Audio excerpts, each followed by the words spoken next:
you now. We give you thanks for all the ways that you've seen fit to bless us. Ask, Father, for your continual favor and blessings in everything that we do. Father, we thank you for this community, for this county, and for the leadership. Father, we ask that you would especially bless this commission as we come to discharge the responsibilities that have been placed on us. Father, help us to make good decisions. Whatever we accomplish, we will give you the honor and the credit. For Christ's name we ask it all. Amen. I pledge allegiance to the flag of the United States of America and to the republic for which it stands, one nation, under God, indivisible, with liberty and justice for all. This evening we have two additions. We have the consent agenda for 17A, the board to waiver fees for the Fort Pepper Hall in Park for the 51st Annual Forest Festival. And 17B, the board to approve the errors in the deficiency list for 2005, which was affected by the tax collectors act, etc. Any further additions or deletions? Hearing none. Motion to approve the agenda. Second. Motion by Commissioner Brown, second by Commissioner Patterson to approve the agenda as amended. All members say aye. Aye. All opposed, same sign. Motion to approve the consent agenda. Motion. A motion to the consent agenda from Commissioner Page, second by Commissioner Buffet. All members say aye. Aye. All opposed, same sign. Comments, concerns of the public or non-agenda items? Good evening. Please state your name and address. Certainly. My name is Glenn Center. I live at 19025 Mexico Road at Deacle Beach. I have a statement I'd like to read, if you don't mind, for the record. Honored Commissioners, my name is Glenn Center, and I live at Deacle Beach. My wife and I are property and business owners at Keaton Beach. We moved here almost 7 years ago and fell in love with one of the most beautiful spots on earth. We also came to know and appreciate the kind and friendly people of Taylor County. We consider this county home. Those of you who work and associate with us know that we are average, law-abiding people. We don't cause trouble. We don't make waves. We're middle-of-the-road folks who respect and listen to everybody's ideas and opinions. But when we have an opinion that needs to be heard, we speak up. My wife and I work hard at our business, but we also volunteer many hours of our time and spending many thousands of dollars every year in materials, talent, and money working for and giving back to the community. We have become a part of this beautiful area, and we want to improve it and help it in any way that we can. We, my wife especially, are extremely active in charitable and social organizations and events. We care about the quality of our lives and the quality of the lives of our neighbors and all the citizens of our community. As you know, we attend most of the public meetings in an effort to stay informed and abreast of the changes happening in our community. The members of the Taylor County Commission and its staff are some of the most well-educated and dedicated men and women ever to serve this county. You spend countless hours working for the betterment and the improvement of the county and its citizens, and I commend you all. When an opportunity comes our way, the appointed boards, such as the Economic Development Board, the Coastal Committee of the Taylor Chamber of Commerce, work hard to bring in business for the benefit of the community.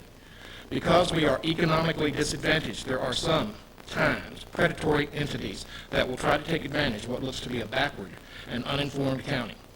In the long run, some of these offered opportunities may not have the best interests of the county's environment, or the county's citizens at heart.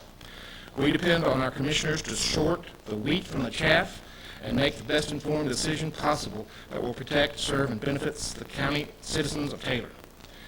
I attended a recent building and planning meeting. I listened to many good points on both sides. I'm not an engineer, I'm not a scientist, so I cannot tell you if the facts that were presented are accurate or correct from either perspective. My comment about this procedure is that at the end of the opponent's presentation, the rebuttal speaker from the TEC called the opponents and their supporters ignorant. I want to say to you that the people of Taylor County are not ignorant. We may be an economically poor county, and we may even be somewhat naive with regard to political and big business matters. Nevertheless, our citizens are intelligent, informed, and they have good opinions. That said, I wish to relate to you an incident that happened to my wife and me at the Elks Club last month. Lynette and I are members of the Taylor County Chamber of Commerce. We were invited to attend a presentation on the Magnolia Bay project, sponsored by the Chamber and the Development Committee. I won't bother you with all the details, but the short of it is, my wife and I were yelled at, bullied, and then ejected from this meeting by the developer, Chuck Olson, for no reason and in the most embarrassing way possible. I will not try to be, and I am not, a confrontational person. And in an effort to avoid more of a scene than what was already happening, Lynette and I left the meeting. Normally, I try to make light of this sort of thing, try to find the humor in it. There was no humor in this situation. Because of the untruths and inaccurate statements that are circulating about the incident, I must speak to you in this forum to set the record straight. My wife and I did absolutely nothing wrong. We attended this meeting in good faith. We had a written invitation from what I assumed was from the Chamber of Commerce. We should have been allowed to be present without any sort of harassment or comment. We did not create a scene, nor did we offend or confront anyone. The reason we were rejected from this meeting is because I gave my neighbor, Rick Causey, a ride to the meeting. That is all. I do not want to discuss Mr. Causey or his part in this incident. That's for him to do so if he wishes. But Mr. Causey was not welcome at this meeting because he has an opinion about the project that is not favorable. His opinion is based on environmental concerns and possible violation of state and federal laws. Again, my wife and I did not make a big fuss, create an incident of any sort. We were embarrassed, bullied, and threatened. Had I stood my ground and refused to leave, Mr. Olson would have had us arrested and taken away in handcuffs. Needless to say, we left. In my opinion, Mr. Olson had no authority, nor did he have any right to treat us in that fashion. We were embarrassed in front of our peers and many of the business leaders of our community and many VIPs. Afterwards, I spoke with the director of the Taylor Chamber of Commerce as well as the chairman of the Chamber of Commerce and confirmed that we, my wife and I, had every right to be there, and Mr. Olson had no authority to tell us to leave. In fact, at my request, the chairman of the Chamber of Commerce personally called Mr. Olson and asked him to apologize to my wife and me in a public forum. Twice she called him and asked him. Twice he refused. Honored Commissioners, this incident could have happened to any of our citizens. It could have happened to your mothers, fathers, friends, or neighbors, to anyone that Mr. Olson has perceived to have an opinion different from his own. My question for you tonight, questions. When is it acceptable for a developer or a business concern to come into our community and be allowed to bully, demean, embarrass, and threaten the citizens of Taylor County? When is it acceptable to require 2 armed law enforcement officers to attend a community meeting in a local church where Mr. Olson is present to prevent further spontaneous violence? When is it acceptable for anyone to come into our community and call our citizens ignorant? Commissioners, I ask you, are these the kind of business people that we will be proud to tell our children and grandchildren that we supported and endorsed? Are we sure these are the kinds of people that have the best interest of our county and its citizens at heart? Are we sure that these are the kind of people that we should welcome with open arms? Honored Commissioners, every citizen in this great county, and indeed in this great country, has a right to an opinion and a constitutional right to voice that opinion. No one, I don't care how rich or powerful he is, no one has the right to silence that voice either by intimidation, exclusion, or violence. Honored Commissioners, we depend on you to make the right decision in all of our best interest and to stand up for your citizens. Thank you.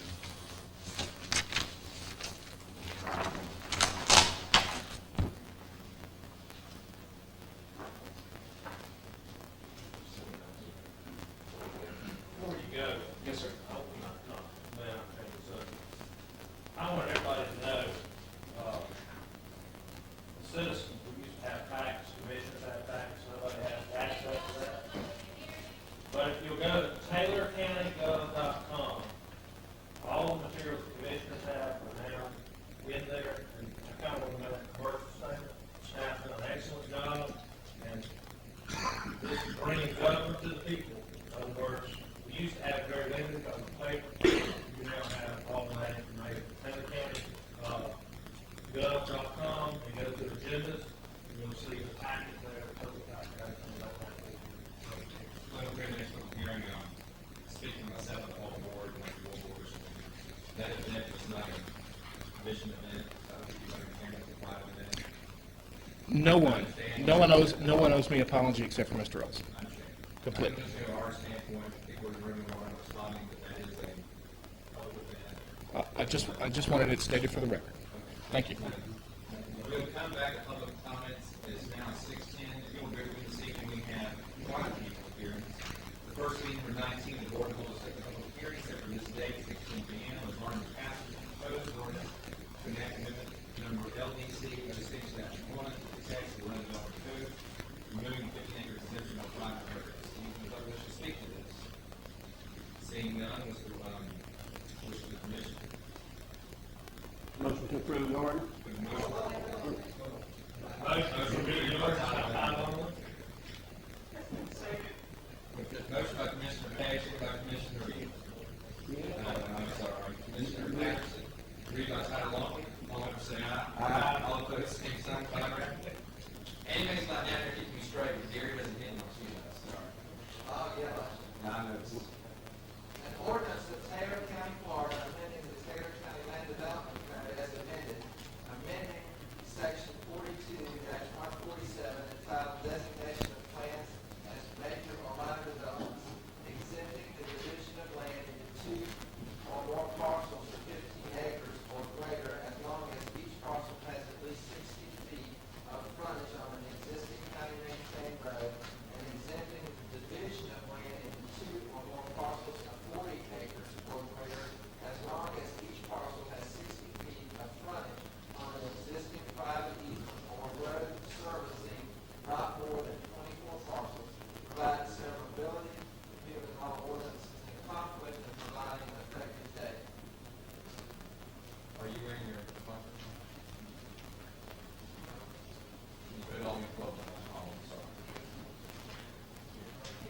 Mine never works. Now, let's go to public wishes to speak on the ordinance. Hearing none, is there a motion from the floor to approve or deny? Motion approved. Motion by Commissioner Taylor to approve, second. Second. Commissioner Page, all in favor say aye. Aye. All opposed, same sign, motion carries. 4-1.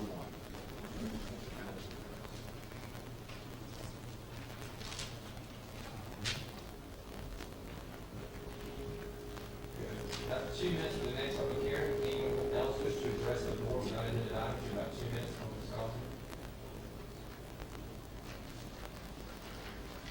Jim, if you'll hold on, we have time for just one moment. I'll get you the next, when the next row. My name is Patty Causey. I live at 19060 Good Times Drive, Deagle Beach. And I'm only mentioning this because I've heard it and heard it and heard it, so I just want to voice my opinion.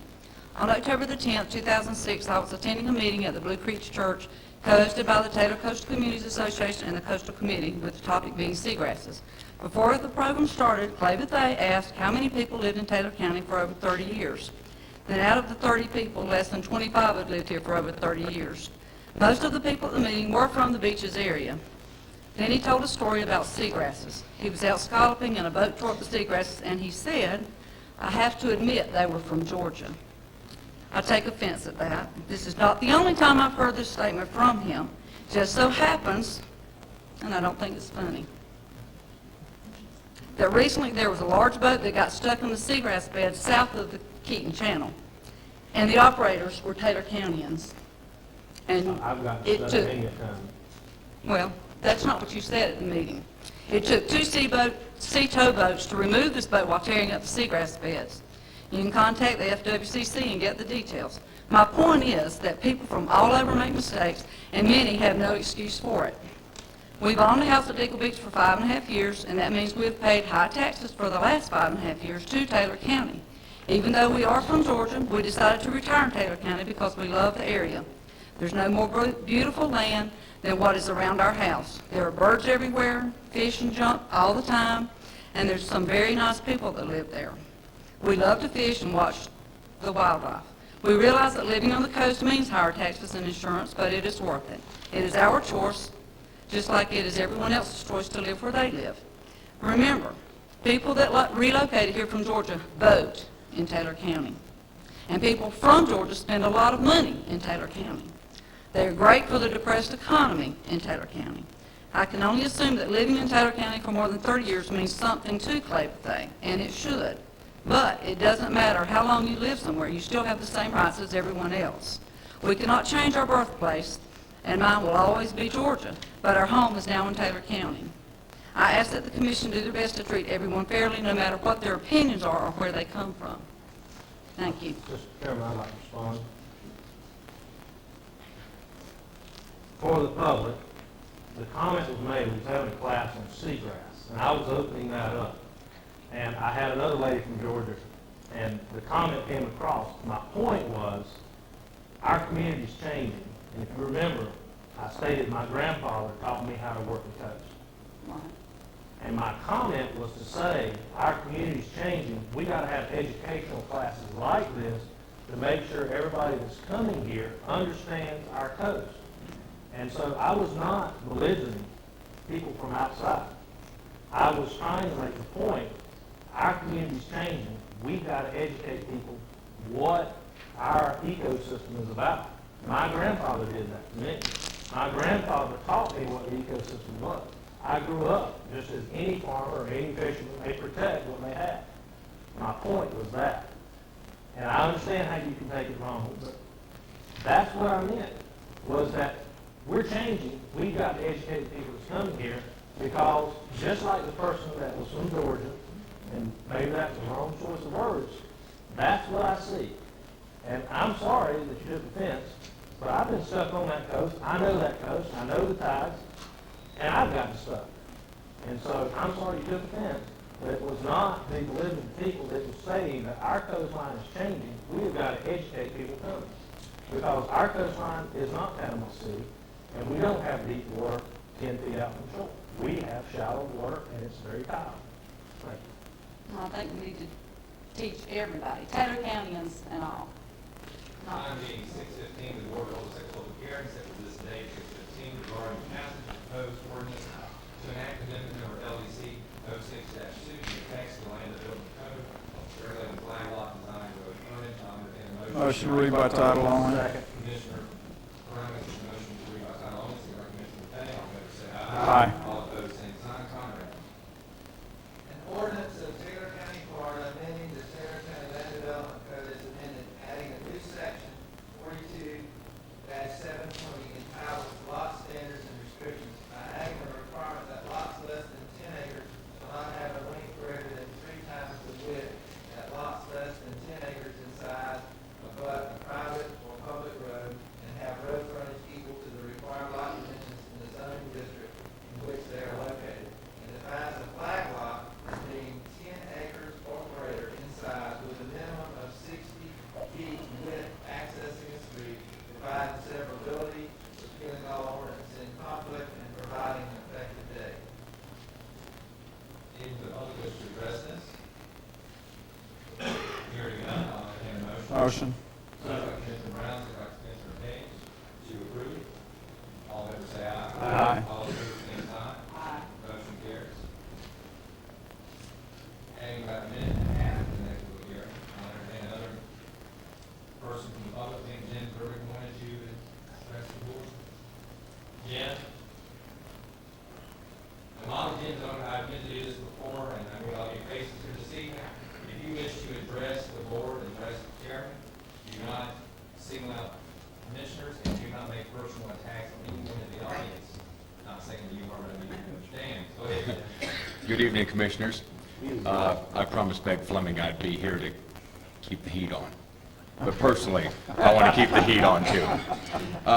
Steinhatchee has a marquee there when you come in 51 that had the 5 marinas on it. So, actually, I could probably go to jail for taking these off. I've got Ideal Marina. Yes, that's closed. For the record, you got your deputies Gulf Woods Sea Breeze, it's closed. And West Wind is closed. Of course, we're going to have an improved right-of-way there, it looks like. But the point is, there's 5 marinas. There's 3 down. We started the boat ramp committee almost 2 years. It's going on 2 years now. They've already got condos going up, the woods, concrete's up, the walls are going up. A lot has happened, and we still don't have a boat ramp. I know we're working on it, but time is of the essence. Clay is, I told you this here a month, 6 weeks ago, and it really is of the essence. I've already heard rumors that Riverhaven is entertaining an offer. Steinhatchee is dead without access to that river. Period. There's, unless we're going to end up like Carabel, you go up to Carabel, you know some history about Carabel, full of condos, got a tax base that can't even afford or can't support restaurants. Okay? What happens is you end up with folks that are part-timers, and maybe it's convenient for the county tax base just to count dollars and not folks. But I make my living down there, and we really need to push for this. I know there's some things in the works right now, some things have changed, but just to remind you, here we are, 3 down, there's 2 left. And one is, what I hear, there could be some substance to that rumor, that marina could be new. Thank you, gentlemen. Thanks, Jim. Thank you, Jim. Time being 6:20, the Board of Home City Public Hearing set for this day regarding the passage of proposed ordinance to enact amendment number LDC 06-3 of the Texas Land Development Code regulating off-site sign size and location. Motion to read by title only. Motion. By Commissioner Patterson. Second. Second by Commissioner Brown. All in favor say aye. Aye. All opposed, same sign. Motion carries. Time read. An ordinance of Taylor County, Florida, amending the Taylor County Land Development Code as amended, amended section 42-461 entitled definitions by adding a definition of sign, freestanding and sign, told by amending section 42-466 prohibited signs by deleting the prohibition of ground and pole signs and deleting the prohibition of pole signs 20 feet in height and 200 square feet in size, amending section 42-468 off-site signs by adding the requirement that off-site signs cannot exceed 32 square feet and are limited to 1 sign per parcel or lot, and amending section 42-465 permit exemptions by adding language that allows small portable signs on non-road county right-of-way if the sign has relevance to the adjoining property, providing severability, repealing all ordinances in conflict, and providing an effective date. Sir, any of the public wish to speak to this? Seeing none, and any motion to accept? Motion to approve. Motion to approve by Commissioner Patterson. Patterson, second by Commissioner Page. Thank you. All in favor say aye. Aye. All opposed, same sign. Motion carries. We have time for one more short comment to the public. I would like to ask, President, is that retroactive or is that for all new signage? All new sign. New sign. Anyone else from the public wish to address the board? Ms. Rhodes? I'd like to address the board. My name is Rhoda Morgenstein, Hatchie, Florida. I'd like to congratulate Darrell on his upcoming marriage and thank him for his service. We appreciate it. Thank you, Ms. Rhodes. And I'd like to thank Melody and all of her group for the airport. I just came from the airport grand opening and it's very nice. Thanks, Darrell. And we will get a boat ramp, Jim. And he started the sign. Anyone else wish to address? Well, 6:25. The board to hold a public hearing set for this day at 6:25 regarding the passage of proposed ordinance to enact amendment number LDC 06-5 of the Texas Land Development Code allowing power rail lines as an industrial land use category. Motion to read by title. Motion to read by title. Motion by Commissioner Page, second by Commissioner Patterson. All in favor say aye. Aye. All opposed, same sign. Go sign it. Slow this up. I could be doing it on my laptop. If you want to be slow. Well, go buy you a new one. No, it's me, not the laptop.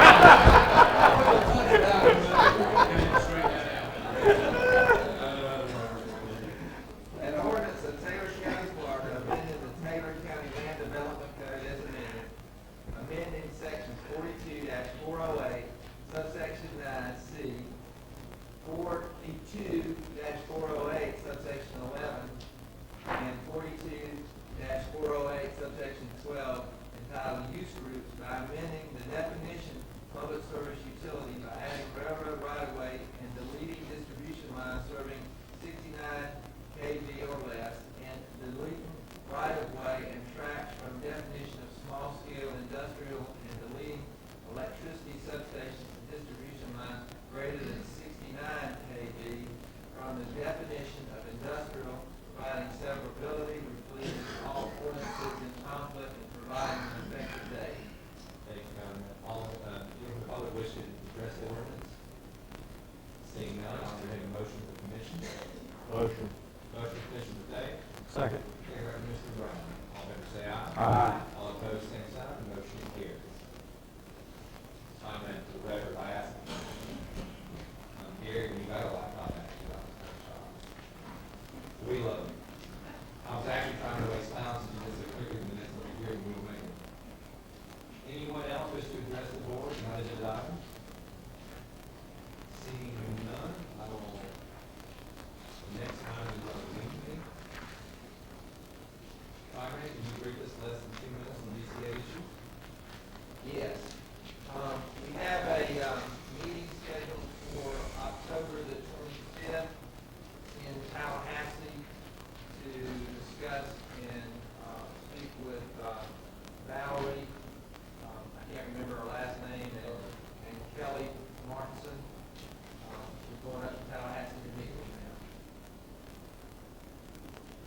Okay. Any indication we want to do? We're going to do it. Well, we're gonna present some stuff, and Danny, maybe I shouldn't do this public, but did you ever get a chance to go back and look at that North Florida stuff and see about the roads? And see, they said we made a mistake and it was a 4-lane on the Heath Road. Did you ever go back and take a look at that? I didn't, I'm afraid I'm not familiar with what to. Yeah, we need to do some prep work for that. We've got a few things. Did we ever track down where, you know, the reason we got into this quagmire is because DCA asked us to clarify this area in North Florida. Did we ever figure out where that came from and the date? That was one of the questions. Not yet. We've got, Mr. Walchek is going to go with us, and we've also got all of the documents that DCA sent to us that we need to read and have a working knowledge of proceeding this meeting.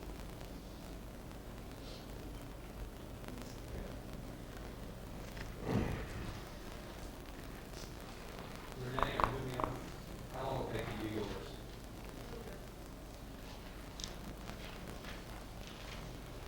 Danny, how long have you been doing 28?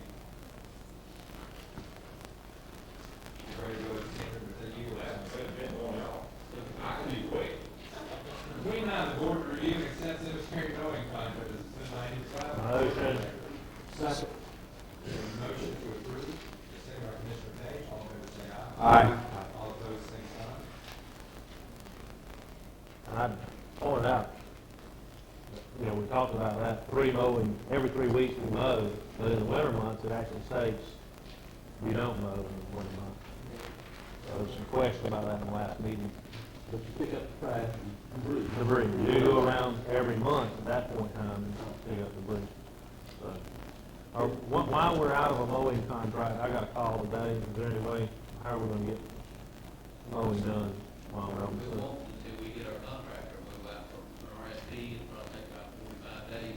We won't have anybody in, probably till the middle of January, that'll be under road contract. Can we hire somebody temporarily to go do some mowing for us? We could, but we have to go through the same process as an RFP, because the other contract, expired and the current contractor did not want to renew it, so we have to go out for the contract just for a short period of time.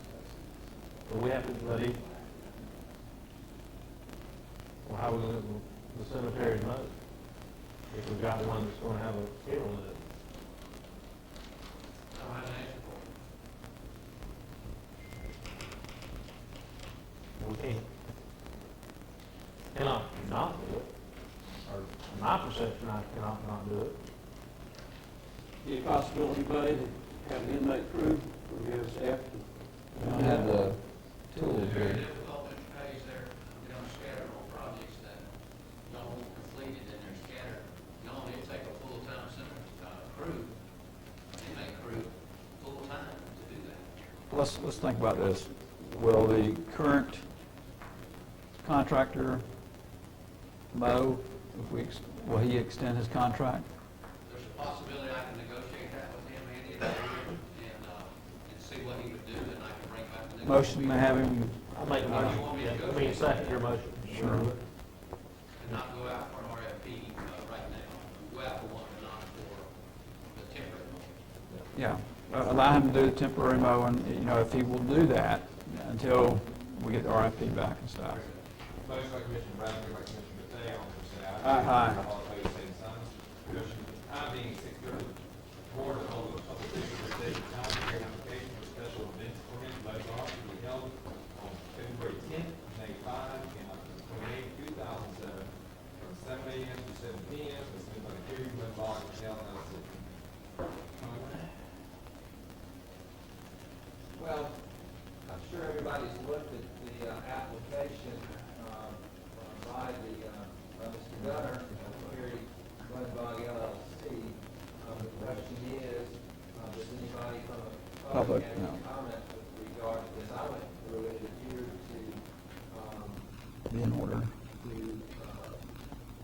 follow our ordinance with regard to this, but you always have a public hearing and that many people are going to be there. So if anybody has any public comment or objections to this, you ask for that.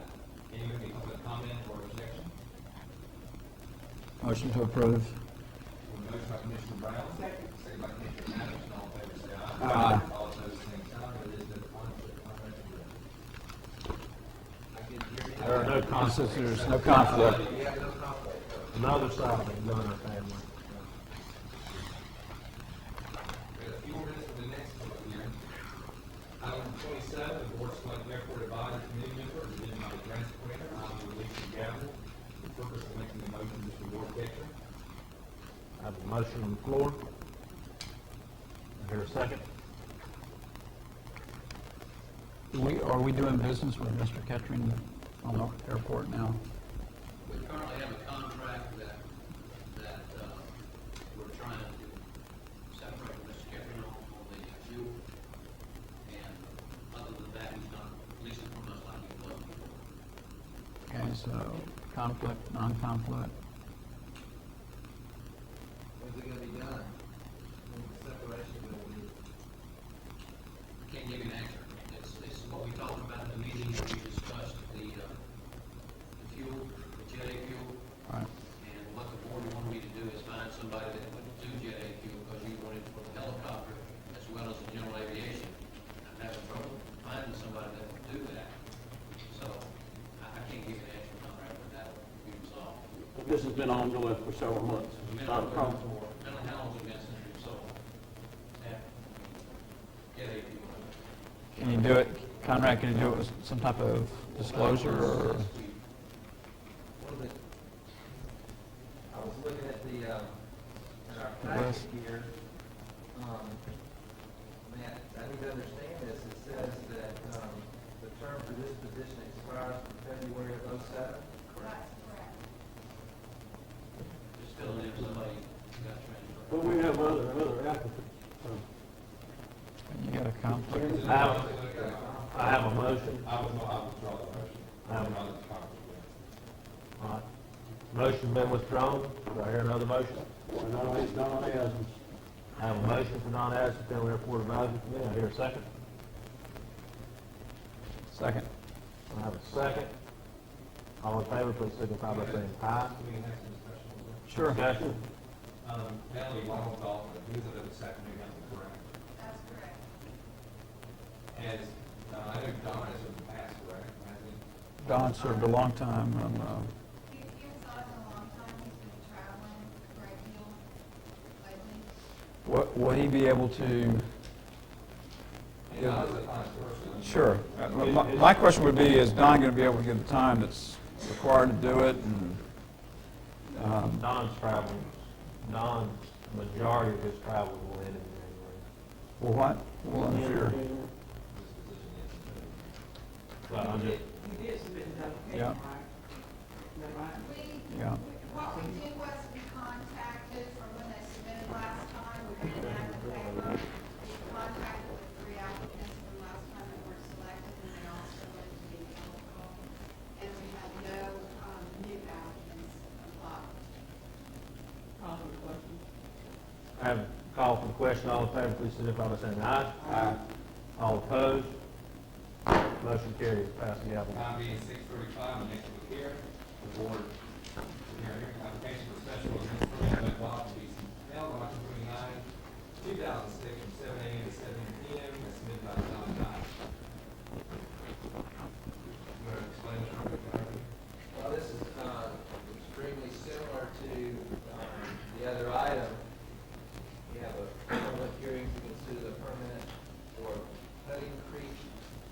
Bob event that we held on October the 29th of 2006.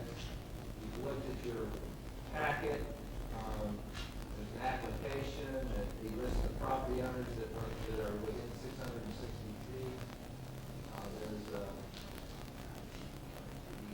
I looked through there. There's also the legal. There's the waivers for folks who consent to it, and there's also the insurance and the porta potties and the Security. security. And so we need to ask if there's anybody that's opposed to it or a comment from the public. Pursuant to our ordinance, so we have a public hearing on it. Anyone wish to speak to this event? Motion approved. Motion to approve by Commissioner Beck. Second. Second by Commissioner Page. All members say aye. Aye. All opposed, same sign. Motion carries. That clears all of our business. Number 18, Mr. Trey Howard, representing Magnolia Bay Marina, is yours. Don't leave, please stay with us. Mr. Chairman. We're clear to present development agreement between the board and Cedar Promise LTD for review and approval. Let me say this slow because I thought fast. There's been some standard community. This is actually to present us with an agreement to either approve or disapprove or take under consideration. It is not any kind of endorsement or not endorsement. Is that correct, Mr. Howard? You want us to direct the which way we're talking about? Before Mr. Howard goes, I'd like to take the floor, please. Sorry. For the public's knowledge, back on the June 5th meeting, the commission tasked myself, Mr. Danny Griner, Mr. Buddy Humphries, and Mr. Conrad Bishop to work with Secret Promises to come up with an agreement between Taylor County, and part of the reason is because of the magnitude, the potential magnitude of this project. There's been a number of meetings held. There have been a number of drafts. I've read this contract more times than I have fingers on my hands, and so I'll probably still get something in here. I think this is an important contract due to the fact that Taylor County has not seen anything of this nature. Myself, I went in to negotiate with two principals. One of those principals is this project does not have any impact on the county budget, or maybe I should say a negative impact. The second principle was not to impact the citizens of Taylor County financially. And whenever I say that, I'm going to go through a number of things here and try to illustrate those principles and what we did. So what I'd like to do is to take the commissioners through this contract and talk about some of the things that we did.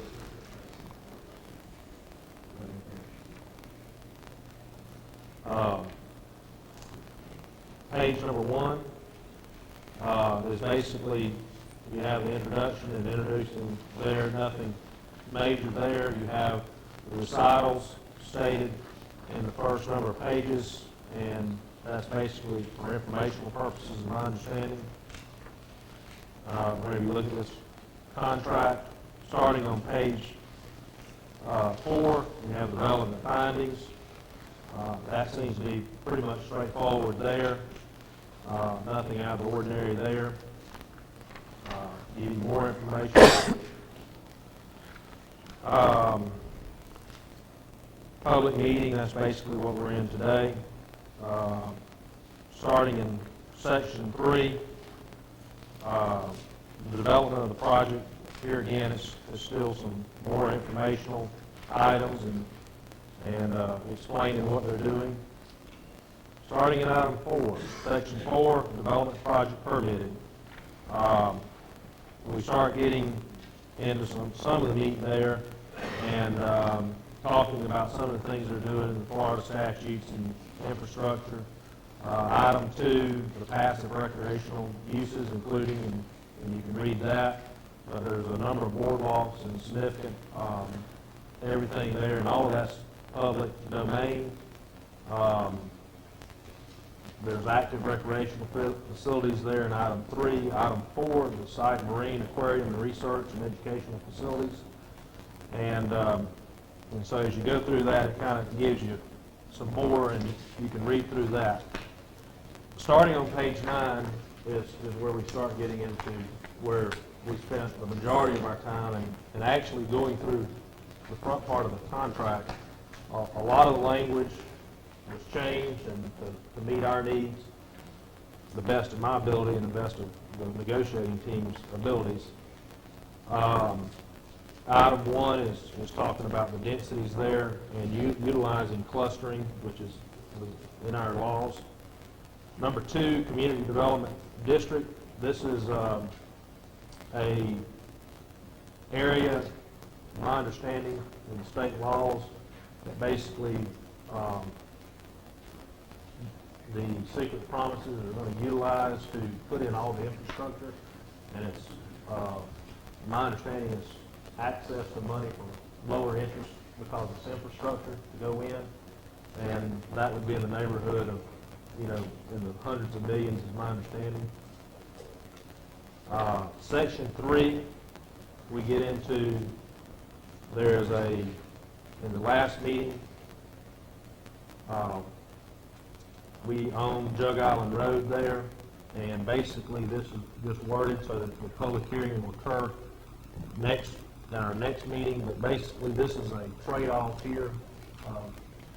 Jug Island Road, where a channel will be built out of, is my understanding, and that we would vacate that, and which obviously the county would get significant other things for that, such as 400 parking spaces, and so basically we would take a roadway that the county has if it gets past the public hearing, and my understanding from the developer is that roadway would not be disturbed. It's just the setbacks that they need to do the things that they want to do, but in return we would get public access to the marina as well as 400 parking spaces. Item 4 talks about potable water, and in that I don't think there's a lot of things there. Item 5, this was a big item of contention, and we probably raised our voice across the table on this one, and but we think we have the wording correctly, and basically they were wanting us to accept certain liabilities, and we told them we can't accept liabilities until we see the total plan. And so if you notice here in the last sentence there, it says once this analysis is completed, and that's the developer will fund an analysis of cost of the county in providing these services. The county and developer will negotiate in good faith as the cost of services to be reasonably borne by each, with the result of negotiations being set forth in any development order issued for the project. And so we've got a number of other contracts that will have to be done, and so basically we have no liability there until we figure out what the costs are, and then we will go back and renegotiate those liabilities for fire, rescue, police, and emergency mosquito control. Number 6, wastewater treatment disposal. Didn't read all this, but basically it's my understanding that the coastal communities has opted not to provide service for this. It's too big for them, the sewer district, and so basically this is saying that we will make a special sewer district for this developer, and they will put in that infrastructure and pay for that, no cost to us. It will just be setting up that sewer district, is basically what they're asking for there. So, number 7, stormwater drainage and management. I think that's pretty good, just basic stuff there. And I'll have to forgive me, I skimmed over this to make my notes to do this if I missed something. Solid waste collection, basically saying that they would use a private contract to pick up the garbage per our ordinances, and nothing. All that is basically saying that the folks in that development would rather have something to pick up there instead of going to our regular dumpsters. Road improvements, probably if there's one thing, there's two things I'm quite proud of, basically going back to the other two principles that I've laid out going, and this is one of them. And for the constituents out there, we just passed a number of ordinances to make sure that we did not burden the taxpayers of this county. If you realize what we just did, we just actually did some revolutionary things for this county to where taxpayers don't pay for developers, and that's what some of this first ordinance is about. There's something that's passed in the legislature last year that basically that this commission's going to pick up next month. It's called the Fair Share Ordinance. And the Fair Share Ordinance basically says that whenever you come in as a developer and you develop, and if you take 361, which we all know is a beach road, and all of a sudden that beach road has to go to 4 lanes, then the developer only has to pay their fair share. And so basically, if this development makes us put in 4 lanes and they only need 20% of that road utilization, they only have to pay 20%. Well, that violates one of my principles and the negotiating committee's principles. And so basically, I said, you can't do that. My mom and dad are not going to pay your development. And the reason I'm kind of proud of this area here is basically we negotiated the cost that they would pay the full cost for that. Even though come December 1, by state law, we've got to have an ordinance in and they can get and utilize that ordinance. We've negotiated that back. But to get them to pay full share, basically we have the impact fees that we're going to be putting in, Lord willing. And so any impact fees that are associated with 361, since they pay the full fee for developing 361, they would get that part of the impact fee paid back to them down to their proportionate fair share. So basically, this here is a big win for the county, where the state law puts us in a very bad spot, I think. But I didn't write that law. I understand why that law is there, but I felt like that was a win-win for us in that area. And we fought hard for that. Other utilities, basically right away, what we typically do for most people. Recreation facilities. And basically, item 11, the county will not be responsible for constructing any recreational facilities or day-to-day maintenance of recreational facility development project or the public boat ramp. Basically, they're going to, the 400 parking spaces and the public boat ramp, they're going to construct it on their dime, and that's basically the vacation of road that we talked about. The deed, at first, the developer had, I forget what it was called, in perpetuity. I reckon I'm a landowner. I want to see a deed, and basically, once it's constructed, the deed transfers to the county.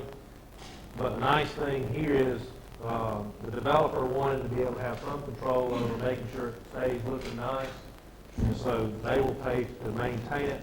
But any access fees that the county charges, they would get for that area. But they're also taking care of that area also. Building height, obviously this is one of the big ones in the agreement, and this is what the developer has desired.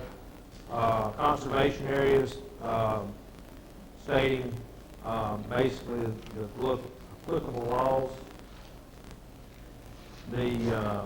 Not only do we look at something as this development moves forward, item 14 gives us something today. There's 4 acres next to the Keaton Beach boat ramp that we can develop that would be given to us as this moves forward. Would it be paid when it's given to us? Or No, that one was just a land grant. Just a land grant? Yeah, that one was just a land grant. There's another land grant in here, just land.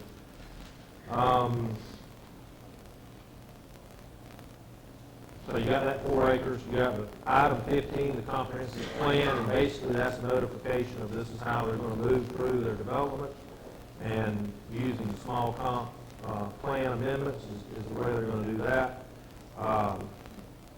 The Eagle Beach landscape, here again, they're trying to set a certain tone, and they're wanting to do certain things there.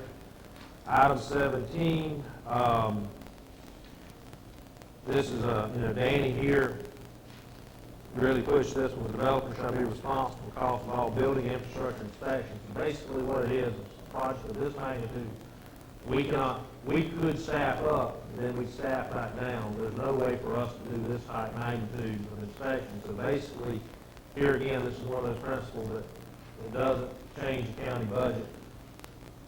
What they would do is they would have to go out and hire the inspection officers to come in and contract labor, basically, which, would report to Danny and make sure that was done. And so basically, we wouldn't have to change our staffing levels for the time of construction of this. So,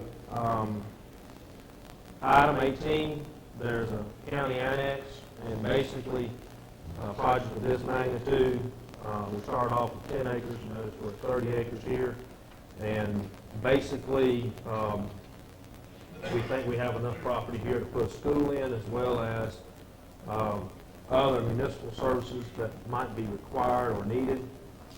And one of the things we asked for insurance purposes, the chief, Buddy went back, I think, to the chief, or some of the folks did, and the chief said they really need a fire station on 361, so we do get road frontage there for the fire station, so that the insurance rates for everybody can be helped. So, Mr. Chairman, I wanted to go through that. We met a number of times. I'm sure there's imperfections in there, but as far as the committee, we feel like this is an agreement that's livable for the county. And I'm sure this board has always done, they read carefully and they find those things, but I think we've gone through it a number of times. Conrad, you got anything to add? Buddy, you got anything to add? For the record, Danny Griner, Buddy Humphries, Conrad Bishop, and myself. Danny, you got anything to add? no, they need to change the wording of having one 65-acre small scale event. That's just housekeeping. Mr. Chair? I like to, first off, it was the board's committee, and we appreciate all the work that you did on this, and we ask it as a board that we do this, which is unusual, and it's a large development, and a lot of, the reason you do this is it's a tremendous amount of effort and work to start to lay out a development of this magnitude and to bring some type of organization to all the things that are being done. And I really appreciate Danny and Buddy and Conrad and Clay's work on this. And I think you've done a great job on it. One of the things that I would like to see changed in the recitals is we cite Swanee River Water Management permit, and we cite the Army Corps of Engineers. I'd like to see us also cite, in accordance with the Taylor County Land Development Regulations and our comprehensive plan. Two. Top of the page.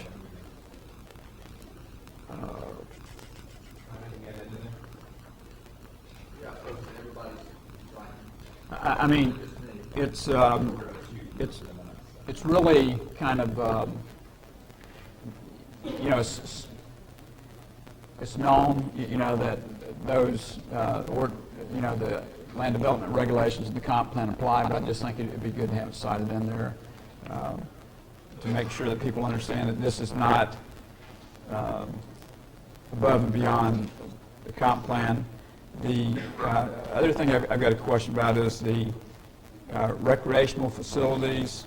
My understanding is that they're going to build the recreation facilities, which are pretty extensive, and we appreciate that. It sounds like it will be an improved quality of life for people throughout the community, not just down at the beaches.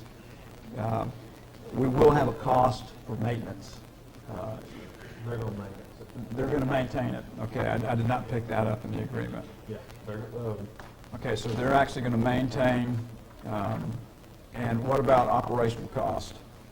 They're gonna operate it. They're going to operate it on their dime. And they're only gonna charge the same boat ramp launch fee that we regularly charge our current launching facility.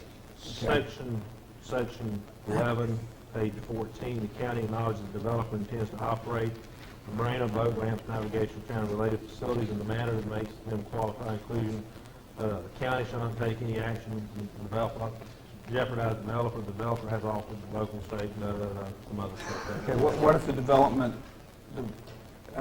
wants to increase fees for use of the maintenance, use of the recreational facilities? It's stated in here that it's our fees. Okay. Well, here's what it says.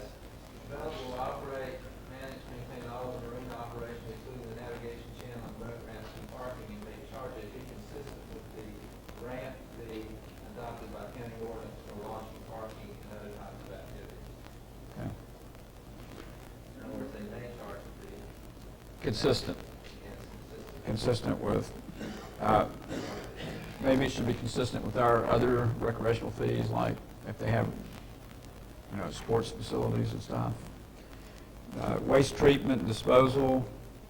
What happens if do we have any type of protection if something happens to the investors, and we inherit the water system, the waste treatment system, any type of performance bond, or I don't think we have anything of that nature. are we accepting any liability in that, Conrad? Let's read what solid waste collection has, and it's on page 12. Yeah, the wastewater treatment and disposal is really the one I was more concerned about than the solid waste. It's on page 11.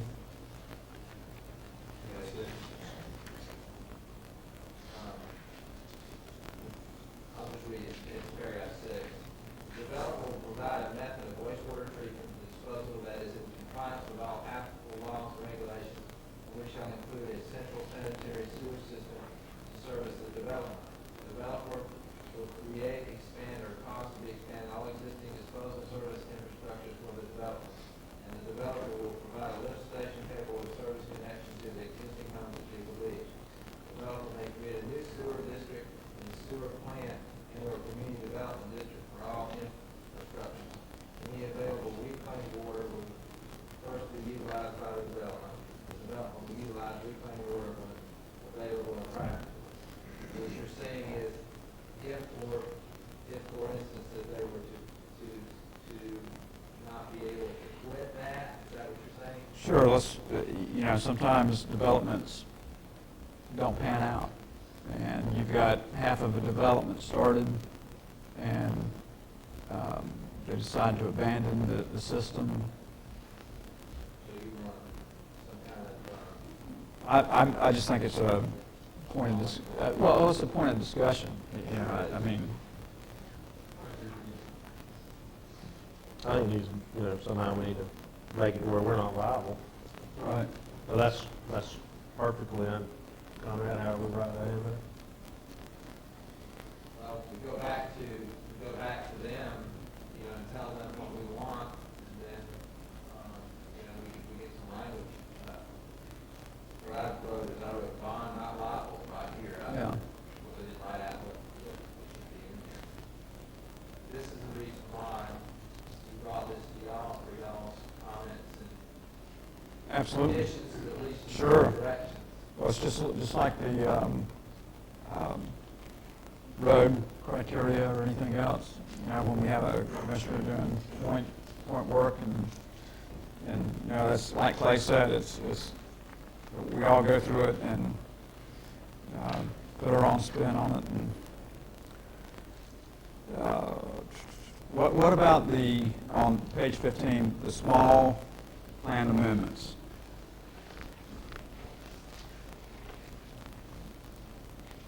Danny said, I thought we corrected that right before this was supposed to be submitted. That 65 acres. How was that supposed to read, Danny? The way it's worded, one 65-acre small compound unit. And unless I was not sent a update, it would be very possible. And if I was not, I can't comment on it. Well, it says, let's see, the copy we have says, the developer intends to request several small comprehensive plan amendments that total 65 acres per cycle in each of the next 2 cycles, approximately 130 total acres. That sounds fine. Okay. Just not the, Several, Is there any problem with linking several small comprehensive plan amendments? Danny? No, there is a maximum you can do in any given year, and this would not max that out, so there is room to have other small scale amendments. So the way they're designed to do it through a succession of them is not, no harm to it. So it's consistent with what DCA allows? And it's consistent with good development. Okay. Let's see, should be done to the county. Oh, on the building inspections. Okay, and I understand that we're talking about hiring a private entity to do that. Would there be any problem with that going through the RFP process to where they're actually, and We wouldn't be hiring Huh? them. They would hire. We would just, they would report to us, is my understanding. They would hire You them. have to endorse whatever. says subject to our approval. Numerous pre-engineering firms that specialize in private inspection, that's how they make a living and very good at it.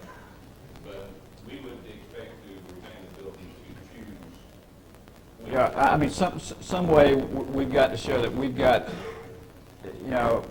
who assumes liability for that, Conrad? They do. Okay. Let's just read it here. It says, "The developer shall be responsible for the cost of all building and infrastructure inspections and may retain a private firm to perform such inspections, subject to their approval by the county, which approval shall not be unreasonably withheld." So, say for instance, they hire a firm, and we require and ask for references on that, and the references are not such that we approve, then I don't think that we would be unreasonable withholding that as a practical matter. But what your question is as far as you wanted to put in that the developer will assume all liability for those inspections. Is that right? Correct.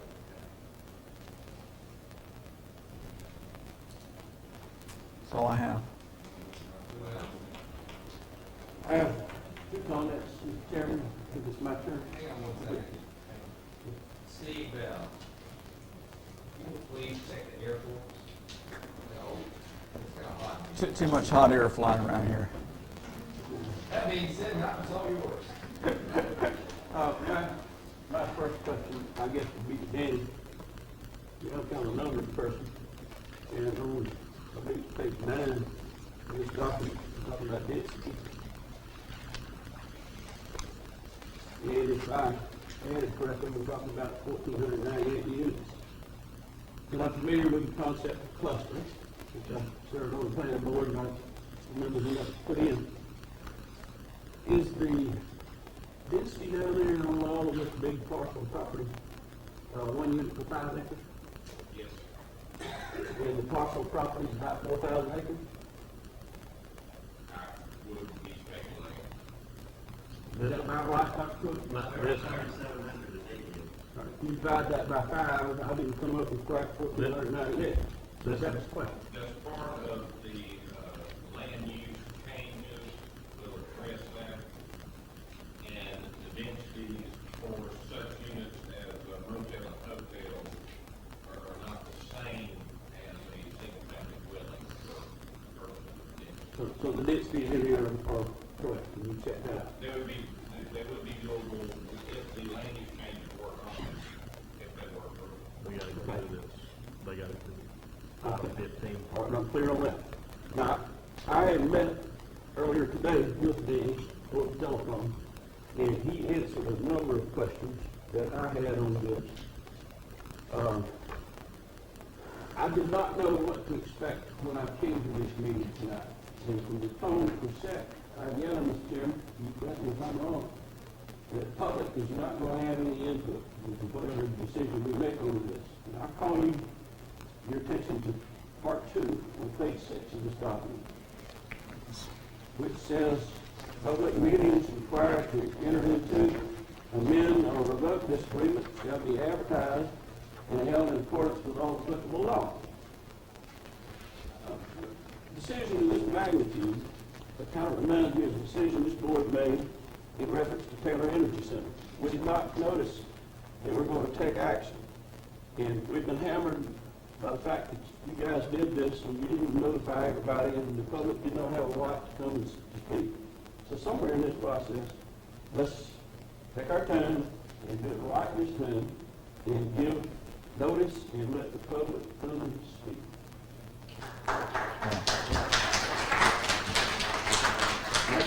That's all I have. I never said the public couldn't speak. I said they speak to the issue at hand, not the overall project. And for the record, I don't think we need anything on the TDC. Well, the one thing is, Well, it's a perception. this is advertised in the news. I mean, this is, the agenda itself is in the newspaper, talking about this, but still, this, Or his employees or anything else, we discussed this issue is advertised. yeah. But what you're saying, Malcolm, is have a public hearing. That would be my suggestion, is to have a public hearing and let anybody that wants to speak for or against it have an opportunity to speak. Against this document or against the project? Against this document. This document is, you know, this is, we can prove this document would be totally against the project. Exactly. You know, this is Yep. a win for the county. That's I've what read I'm it. clarification. Right. That's what I'm asking for clarification. Right. So I don't have any real problems with me, with the plan that the group has come up with in this document.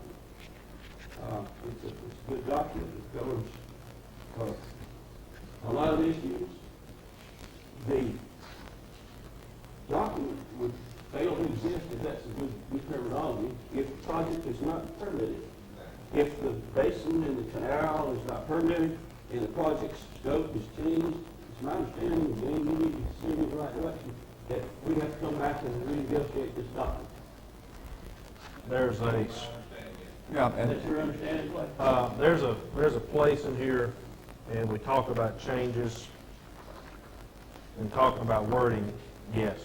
They, you know, basically the way this is, you know, it's not my job to tell the developer what he's gonna do. But if the developer comes and promises everything, what we did was try to capture what he promised and write that down to where the citizens don't, you know, 2 years into this, they say, oh, well, we didn't really mean that, you misunderstood us. Well, we got words here, and we're gonna be recorded. Matter of fact, that's something I meant to mention before we got started here. Let's make sure we record this and keep it, because, so we know that there's a place in here that we talk about.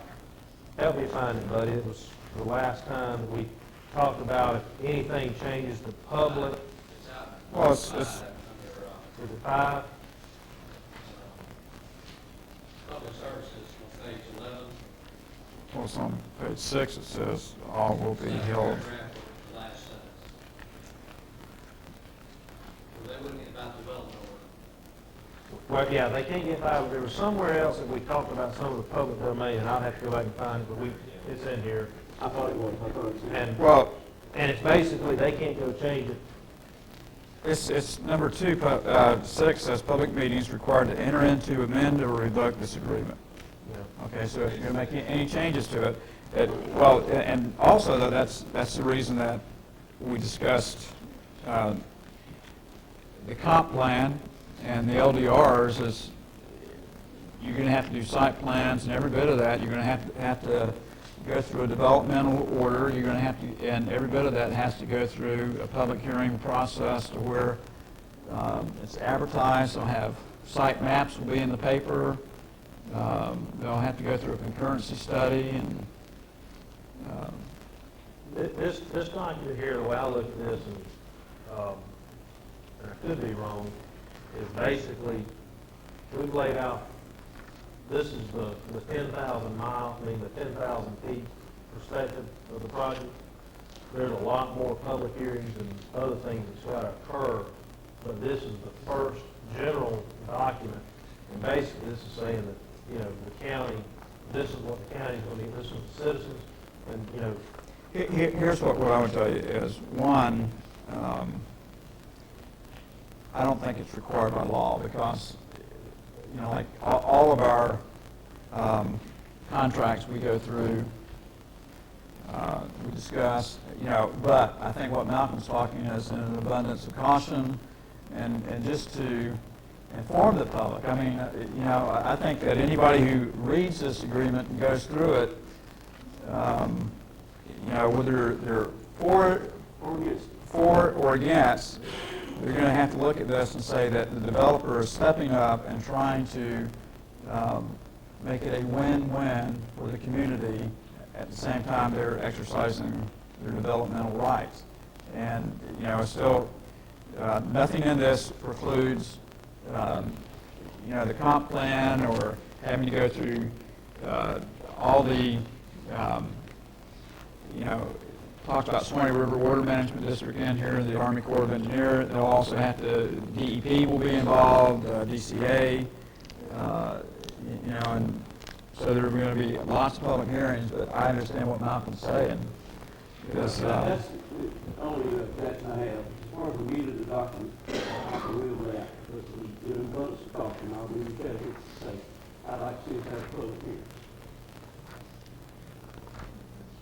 I concur with that.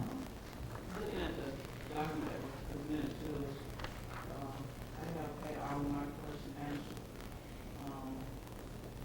Was the public, I see the public here now. You know, the public is here now. To me, it's an opportunity for them right now to speak. I believe this message on this agenda was put out. It was. It had not went out. The people that you see here tonight would not be here. I understand what Commissioner Page is saying. I understand. I don't have an objection to that, but I want to note that this is the public here now.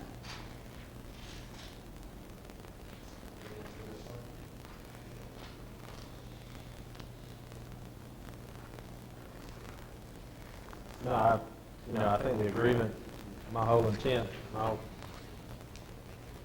think there's going to be a lot more hearings on this because the development orders and everything like that. So basically, this is the first position, and, you know, this is basically laying the groundwork of here's the puts and takes and what we're getting, what they're expecting, and so, I think we're almost talking about two different things, too. well, the Because public what- hearing, I don't have to go through that. Right. Kind of what I'm questioning is, do I make, This is kind of like with and I agree. Tailored Energy, where, you know, we went through and we discussed, okay, if this is going to happen, if it's going to be permitted and stuff, what are you guys doing for the community? And that's basically what this is. This is not saying that, you know, This doesn't have any canal dredging, this doesn't have any of that. Right. That's not our, that's not the county's business. That's what a lot of people are here for. You know, we're here to, you know, as developers come here, the only reason this one was done this way is because this is So not the 20 condos or the 50 condos. This is a little bit more, and there's going to be more of an impact on our community. And so whenever you take a look at the fair share, you know, whenever I during the negotiations, whenever I figured that out, that really scared me. You know, I don't know, and we're going to get introduced to that, but we kind of eliminated that part of it. well, we did and we didn't. They're going to provide the money up front. It's still going to be offset at a proportionate rate. Yeah. You know, but I mean, you know, the impact fees and stuff, so it enhances the ability to develop by doing it that way. But this is not saying that the development's going to happen. What it's saying is we feel like we have an agreement that they've stepped forward and said, these are the things we want to do for the community, and that we're going to try to iron these things out up front in a organized, systematic approach rather than dealing with each one of these problems as they come along. Anyone from the public wish to speak against the document itself? That's the document. George?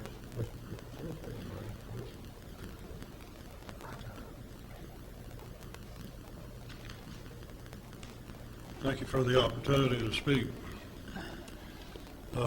Ladies and gentlemen, I'm really surprised that we're going into a development agreement when it hasn't even been approved by Swanee River Water Management District. That's one agency that has to approve these things. The latest word that I had was that there's out of 150 some odd questions on that permit application. Oh, the document? Well, okay. Yeah, it All does right, say. in the document, you indicated that the abandonment of a county road that I use and people use in the county, that is a beautiful road that's been there ever since I remember, for 45 years. And I go down that, and a lot of other people do, to accommodate a private development. That's just one. I think what was said about the public not knowing, can be addressed down the road, but I think Mr. Page had a very good question. Why are we approving a development? Now, this is not quoting his words, it's my words. Why are we approving a development agreement before the permits haven't been approved? The major problem that I have, personally, is that it's an environmental problem that I have. There are laws about dredging the seagrass beds, and that's in that agreement, okay? You mentioned about the basin, and those things are going to be done if this is approved. But those laws are on the books, and they have to be approved. And if you approve this document with those items in the document, like the basin and the channel and those items, then you're approving a development document that has not been approved environmentally. How can you approve that? That's my question. All right, correct me if I'm wrong in interpreting this. This gives us the leverage down the front end that we will not have if this stuff is approved, the proper channels. We will not be the same negotiating panel we are now. Is that correct? Well, that could be. The whole purpose of this is to set out what the developer is in fact agreeing for the county to have as a result of this. Anyone else wish to speak against it? Ms. Ridley? Not necessarily against it, I have a question.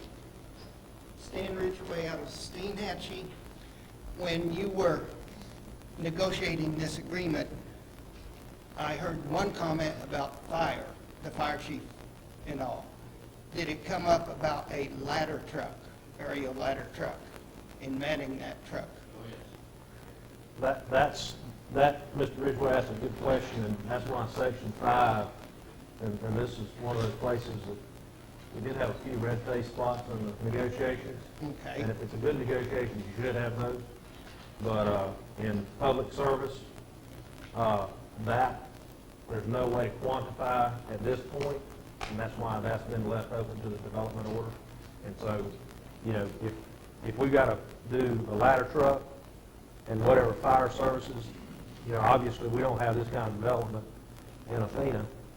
And so the developer, that's why Section 5 is in there, and he's going to have to step up and help with that to move that forward. But yeah, that question is, we can't answer that question there. I can't answer that question. It can be answered before he gets to development order.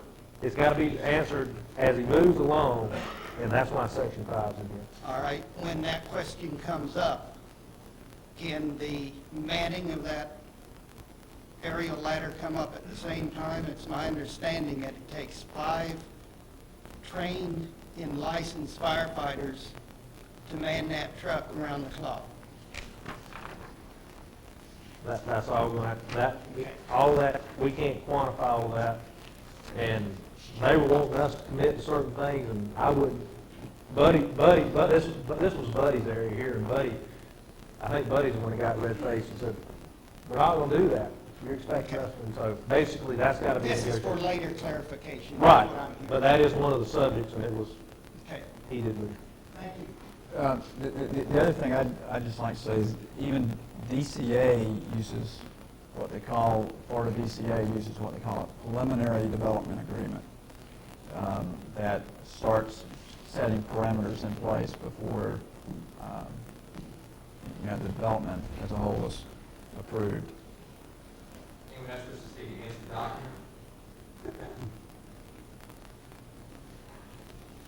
My name's Rick Causey. I'd like to address Ms. Patterson's concerns about the public hearing. I agree with her, this is a public hearing and the public have opportunity to speak here tonight. However, it was not advertised in the county of Oregon. It was not gotten out to the public unless you had a computer and you went online and checked the county agenda and this sort of thing. You didn't have an opportunity to review this document. I've just started reviewing it, and believe me, there's a lot of stuff in there that I have questions about that I won't go into tonight. But I think it is a disservice to the people of the county, particularly those who do not have access to the computers and internet service, to move forward with this without giving them an opportunity to at least respond to it. Thank you. Do you know that you keep hard copy in the courthouse as well? The court's office has it, maintains hard copy. I realize that, but how many citizens in this county realize that? I mean, you got to understand that a lot of people don't understand the workings of the government that are concerned about it. Now, that's just facts. You need to make things available and inform the public as to what is going on and give them an opportunity. Thank you.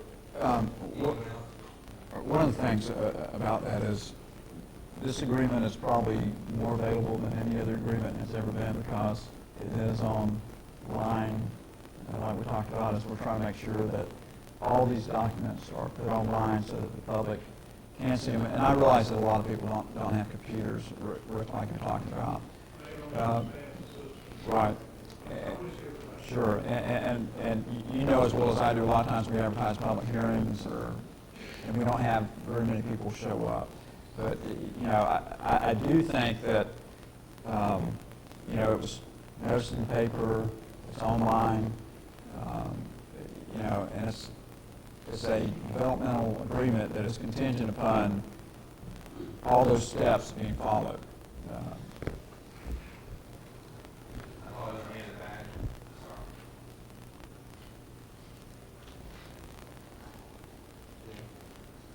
Jim Zerber, Christine Hatchie. I don't know if it should be in the contract, but with that size of that project, the way I was just there the other night looking at that, where they wanted to put the basin, me and my wife, we did pray that sawgrass area doesn't get destroyed. But we're going to talk about the contract. It's inevitable here in a day and age like this of construction that the illegal workers are drawn to a project of this size. Is there going to be anything in any contract that's going to make the developer make sure that there are not illegal workers who are doing everything he can, going out and saturating the area with items that aren't in the contract, such as health care, if somebody gets hurt and they're illegal, the subsidies and all that. Just want to make sure, I didn't know if there's room, if there's a place in that contract where this is too early for it. State and federal law protects us from that. He not approved it, he builds this, protected by state and federal law. And also he's subject to those state and federal laws, and You're talking about a magnitude beyond anything that we have seen, okay? I think what Yeah. Jim is saying is that why not put it in the agreement that the developer with all will follow the law. due care would see to it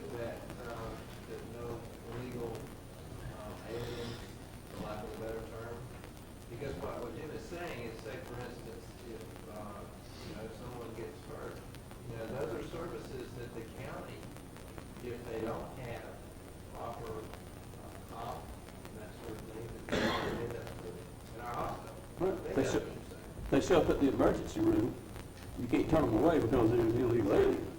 So We try to avoid that to begin with. Okay, and the other thing is, if I'm correct, as far as the comprehensive land that we would have to change that for this development. Isn't there a move within the state of Florida government right now to make changes to the comprehensive plan, a vote, it has to go for referendum, when there are changes to the comprehensive plan? I believe there's a signature gathering right now. It's going to the Supreme Court of Florida here this year. And if that rule comes out, we could be beating, I don't know if we were to pass something prior to that, maybe it doesn't go back. I know that the state of Florida is on top of, Jack might know about this, that they're changing, we had our comprehensive plan, it was done for a reason. Now we're going back and we want to change it. If it went to the vote of the folks, and say 70% of the folks in the county disagreed with, didn't want this development, or didn't want the basin. This project is so big that you could be for one part of it. I could be for the golf course. I could be for the condo units, but I couldn't be for 53-acre basin, a cresting and salt marsh and a 2-mile canal. But I could be for the rest of it. But the comprehensive land plan, I believe, is going to, it's very close. I think there's not a lot of folks talking about it because it's going to be detrimental to a lot of development. And obviously we need some development. But what Malcolm was saying about slowing down just a little bit, making sure there might be something to follow up on to see if we're going to be working with this at the same time that law comes into effect.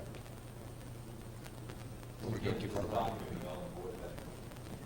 Yeah, they've got to go through all the hoops of DCA. And if DCA does not approve it, that puts them at a standstill.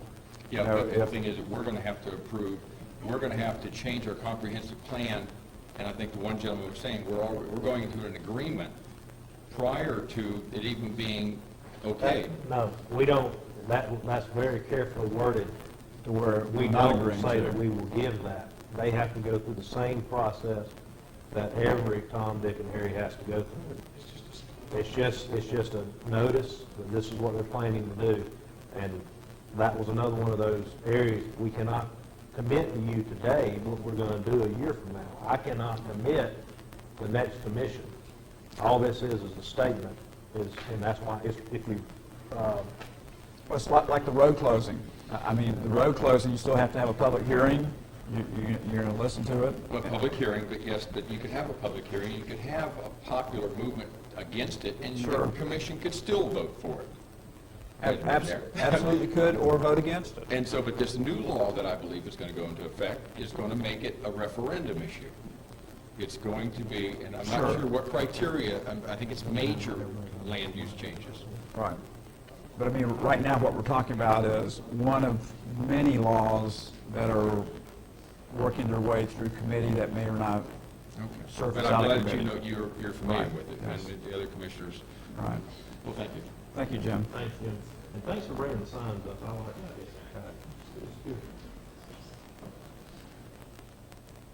Mr. Chairman, after this one, can we take a 5-minute recess, please? We're going to have to issue you a larger bladder. My name is Shirley Shinholzer. I'm a resident of Keaton Beach. I'm also an officer with Taylor Coastal Water and Sewer District, and I'm here to issue a question regarding Section 5, item number 6. I'm on page 11. The wastewater treatment and disposal.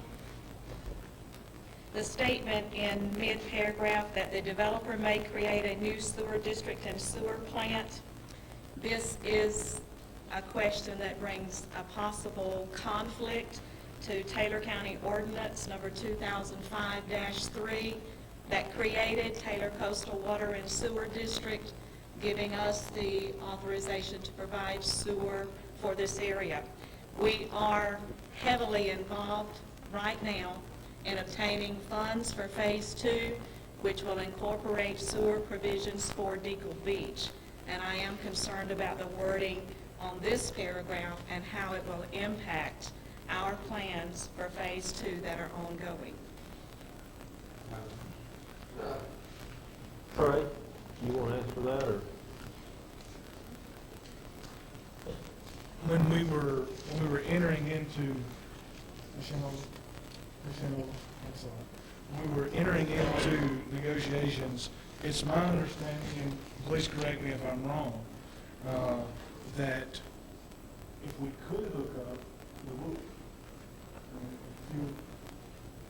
If you would allow us as a developer to hook up, it would be a lot cheaper than creating something from this. And we'd be more than happy to do so. And I have some favorite developments going on, and I've got a letter that says I may be able to hook it up.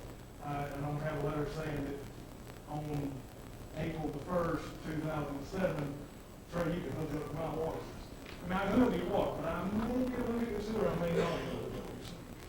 And the development of any magnitude, not necessarily development of this magnitude, we need to know whether or not we can hook up or whether we can't.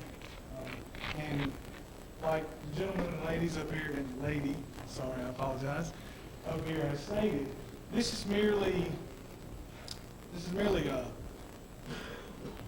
I had a bunch of pretty words written down, but eloquent words don't leave the tips of my tongue very often. This is merely just a shell. This is what the Commissioner Bethea and the commissioners up here and everybody that was Andy and Mr. Humphries and Mr. Conrad, this is what they got for the citizens of Taylor County. If we can hook up to your sewer system, I'm sure we will. This is just in case we don't. This is basically a fallback position. And, you know, regardless of what people's opinion are about the development, I mean, the boat ramp, I mean, they're offering to give a boat ramp that's 6 lanes wide, 400 parking spaces. And it's just, you know, we talked about Steenhatchee a while ago. The land is $2.5 million for a boat ramp in Steenhatchee. And but getting back to your question, I'm getting off task and I need to be shot for this. So yeah, and I'm sure I'm correct in saying that if we were allowed to hook up to your sewer system, that is correct. It's got a nod to the man in the back of the room. And he nodded, I listened. Can I answer your question? I'm sorry. Surely it would be my intent, it's my understanding that you were not given, you did not give a definite answer. And it's my intent, we should only have one sewer, one water, and, you know, but, you know, that's not what I heard. But you guys were not willing to fund it, nor to accept their money, but they had to have assurances that they could move forward, the sewer would not be an issue for them, and that's why it's in there.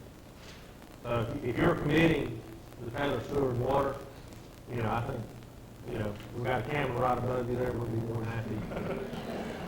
And if you would like us to enter into talks with you, we'll be more than happy to do that as well. My concern and question is that the ordinance that was created by Taylor County, ordinance 2005-3, that established Taylor Coastal Water and Sewer District, indicated in the ordinance that the ownership of any future developments or sewer plants that might be developed at your expense, that we would take ownership of them afterwards. So we need to clarify that.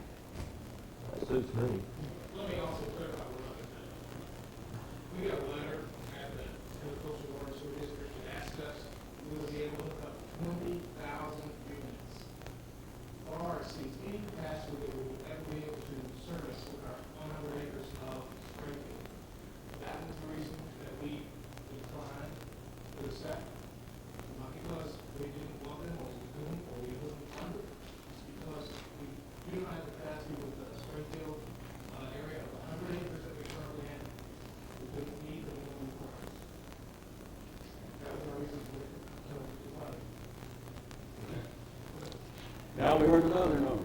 Did you say 200,000? 20,000?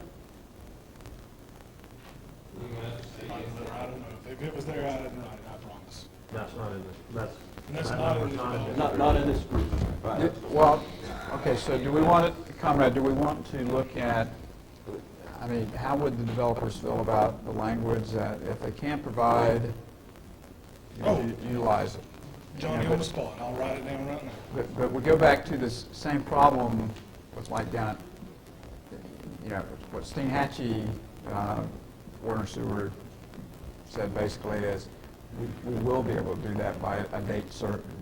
And I think that's the problem that the developer gets in is, can you do it by a date certain? You want to speak against the document? Cancel. Listen to the last one, I'm sorry, I'm so very sorry. Thank you, buddy. Okay, my name is Jack Rudlow.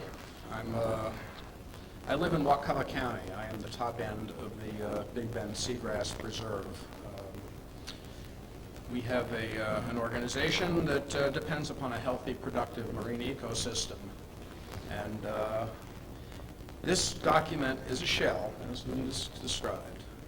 But I would like to know, since this is going to have catastrophic impacts on the seagrass beds, the wetlands, the destruction of a great deal of marine productivity that we depend upon, the commercial fishermen of Waucova County, Taylor County, all these counties depend upon.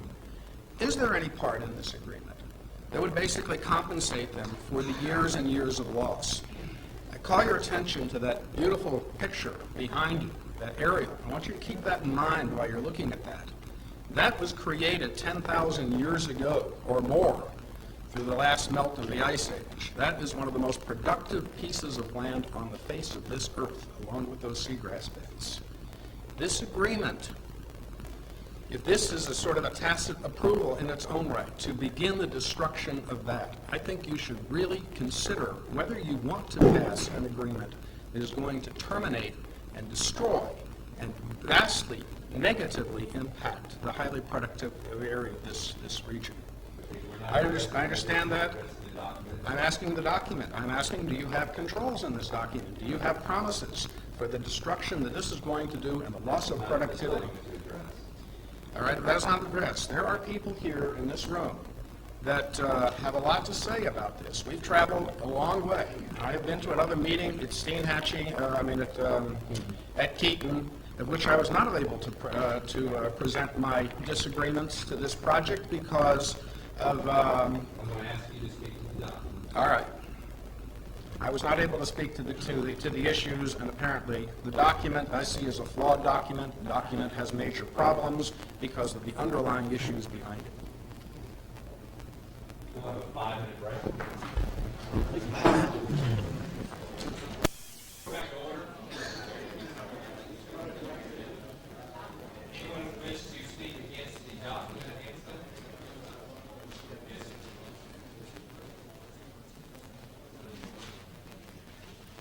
My name is Jim Howell from Steinhatchee. I just have one comment to make. I understand this is a document of a shell, and giving the commissioners guidance, so to speak. But the perception, if you approve this, the perception is from the lay people that you support everything that's in that document with the exceptions, the changes you made. Therefore, the lay person is not going to be very happy, possibly. And the only thing I can say is you need to get out and explain to the lay people that this document is, you do not really support the development. Anyone else wish to address it against it? Yes,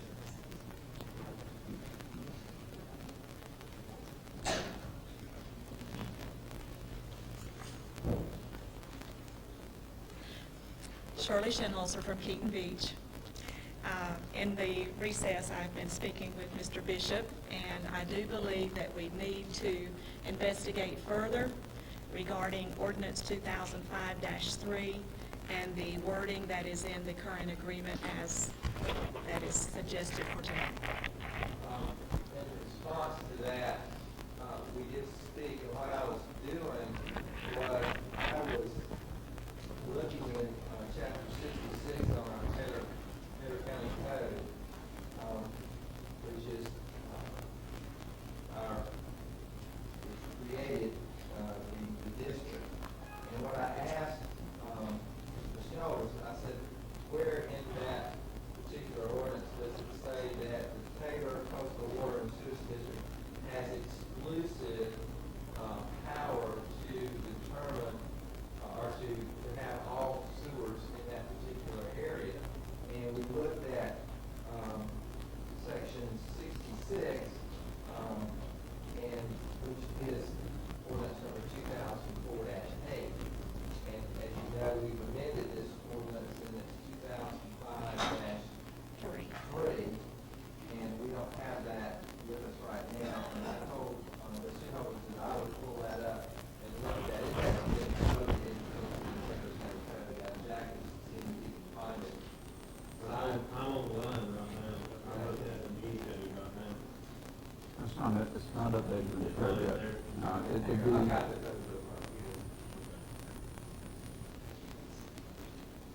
Anyone else?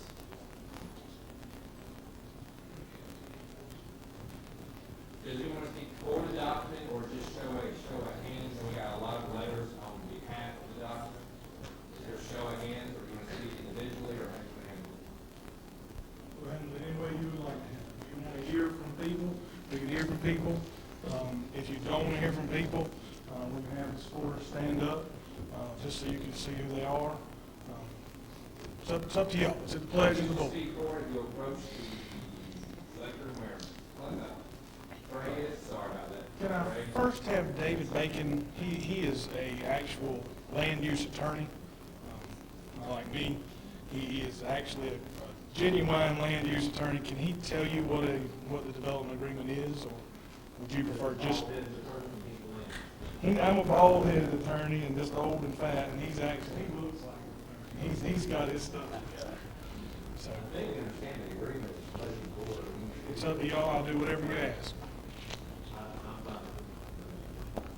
I'll leave it. Mr. Chairman. Anyone wish to speak to the document, I don't hear you. You want everybody to speak, or you want to stand up and just show? Those that would like to speak, Mr. Chair, I would like to give an opportunity to speak. Come on forward. I don't rule like to come forward. I would like my attorney to be able to speak. Anyone can speak, and say, please come on forward. Yeah, I will now be brief. My name is David Bacon. I am from St. Petersburg. I know you understand the document. I'm not going to translate that in any capacity for you. The one comment that the good doctor asked me to explain to you, because I do know the concept, and this is really for the benefit of your public and your citizens that are concerned, because I believe Commissioner Page's comments were good ones. And the concerns are to make sure that any project of this magnitude gives the opportunity for your citizens that will be affected by it to be heard. Anything that's going to impact them, to make sure they understand and you have their input before making any decision. I've had to deal with development agreements over the last 28 years all over Florida. And I understand it's the oftentimes misconceptions of them. What I want the public to know, that I know you understand, and why typically they don't call for public hearings, because the public shouldn't be involved with the process of words and legal contents. That really is left to the attorney and the council members. But nothing by this agreement is asking to take a shortcut. Nothing is asking for the developer to be excused from any requirement of law.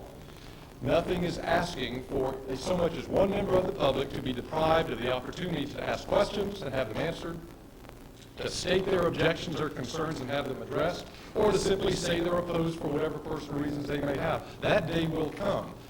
We want to make sure the horse stays before the cart.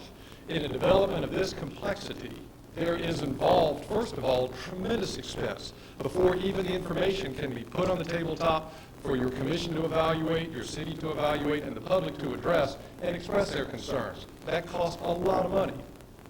A developer doesn't do that typically unless he knows that there's a basic concept, Someone made reference to a roadmap to know we're heading at least in a direction where we can be heard, and that can be considered, so we're not wasting time and money. So all the development agreement does is establish the basic concept and some boundaries and guidelines that we'll be following as we go forward and do that. We will comply with multiplicity of laws and procedures to make sure every test of the law is met and satisfied. We will have opportunities for the public to address whatever their concerns are, whether it be environmental impacts, traffic impacts, infrastructure impacts, such matters as sewer. There will be a time and place for that. We've got a long way to travel. This is just the very first step of that very long journey. That's the process that we really do bring before you today. And I really do invite, if any of the public or the board, if you look at literally the first paragraph on page 1 of the agreement, it states that purpose. And it really, all the other words of the agreement are made very clear, because in starting with the 4th line down, this agreement is for the purpose of, number 1, establishing the intent of the developer in going forward, not granting your consent, final approvals of a development where they can actually start changing the land or building buildings, but it's number 1 to identify the intent of how we're proceeding so that everybody's working on that same roadmap. Number 2 is providing assurances to the developer that upon receipt of development orders, first thing, it has to get a development order, and there will be a lengthy process to get that.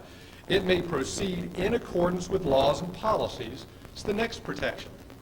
We, federal, state, and county, we have to comply with all laws and policies and subject to all conditions of this agreement. So there, just in the recitals alone, we have 3 different protections to the public to make sure health, safety, and welfare is protected, to make sure that the neighbors, both their property rights are protected. We do nothing to infringe on their legal rights as a property owner, and to make sure we do nothing to impair their property values.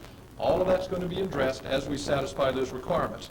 But the next is, item 3, ensuring that to the county that the developer will pay its share for infrastructure and other services related to the project, so that you know we're not going to be an economic burden upon so much as the first taxpayer. We're going to pay at least our fair share of whatever occurs here. And finally, the provision of other public facilities such as boat ramps, parking, wet slips, dry storage slips. And this is where, through negotiation, there have been established a variety of amenities and services that are going to be at the expense of the developer, made available for the enjoyment of the public. What I just recited is a good summary of exactly what this agreement is. We're not asking you to excuse us, to shorten the process, to deprive anybody of any opportunity to be heard. We're just stating the horse should come first. You know, we need, before we start paying the big dollars and doing the big planning and coming back for all these review processes, we need to know at least we're trying to get to a particular horizon that everybody understands, and that's all we're asking for approval upon. So with that concept, hopefully that'll make at least our intentions a little more clear what we're asking for this evening.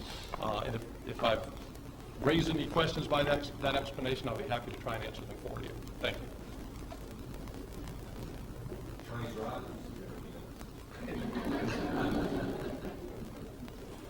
Anyone else to speak for the document?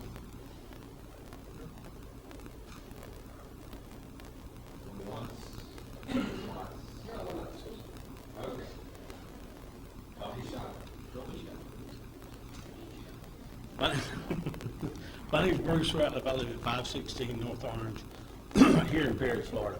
I'm speaking on behalf of, or in support of Magnolia Bay. And what we've, document on, and what this document says, and what we've done as a county, we have went out and pursued industry and tourism to come to our county. And we are fortunate that we have attracted some of the best. And we have attracted the best with Dr. Pruitt. We don't have a developer that's coming in here with people and represent, for the document, okay, and we're not representing, we don't have someone coming in bringing people, but he's actually coming in himself and being able to support and be part of our community, and that's what we've asked for. And with this document, we're basically saying, okay, we went out, we've researched, we've advertised, we want business to come in, and now we have one. And what this document's going to say is, hey, we are receptive to industry, we are receptive to tourism, and we couldn't get a better neighbor than the one we would possibly get with Dr. Pruitt. So, thank you. Anyone else? Gary, you say that?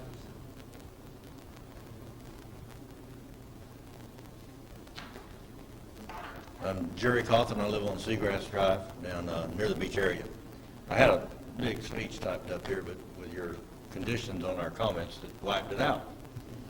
But I will say this, that based on my belief that as far as this document is concerned, I'm okay with the county saying yes to this thing. You negotiated it, it's got in it what you wanted. You're getting everything you want, it didn't cost you anything. And based on the fact that this developer now has to still go through all the permitting processes, obey all the laws, and jump through all the hoops, you can't shortcut anything. And I'm okay with the county saying this agreement is okay. Anyone else? For the record, what happened to your eye? You can't ask her in public. Don't pick on me, don't pick on me. I just had a little minor eye surgery, that's all. Nothing major. I'm asking tonight, Sandy Beach, I'm asking tonight that y'all support this document. I think it's a good thing for Taylor County. And my parents could not be here. We own the marina down at Keaton Beach. You know, you could say that it could have a negative impact on us, but we support it completely. Okay, the document I think is a great thing, and I hope that y'all support it tonight. Thanks. For the record, too, I was kind of distraught when I saw that, because you use my bodyguard when I travel, so I use my word. Anyone else? Dr. Pruitt?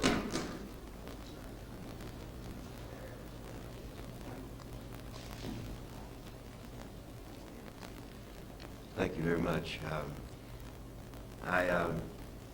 I only want to build this development if the people in this county want the development. And we have never tried to keep people from expressing their desires. We think this is a good document, but we need to know for sure that the county wants this done before I spend any more money on it. So far, I spent $3 million. Tonight, I have with me 5 experts who can answer any question anyone wants to ask about the seagrasses, the environment, laws, all of these things. If this gets postponed again, I don't feel like the county really wants this development. I hope you do, but I'm getting a little discouraged. Thank you.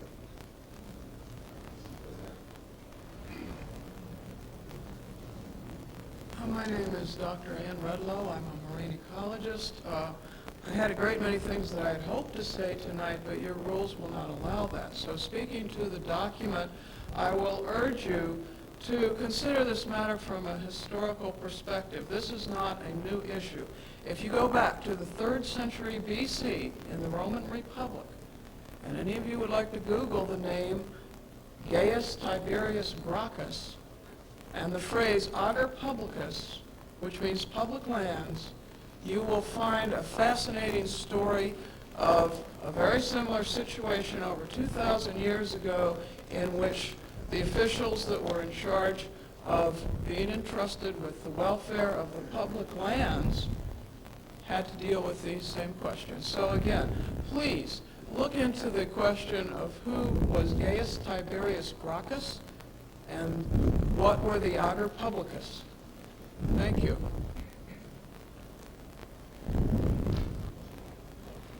Did you want to pass on your documents? Oh, may I do that? Well, taking documents is Sure. discussion. Okay, I appreciate that. These documents are emails from marine scientists all over the United States urging you to be very careful in looking at this project because of the legal precedents.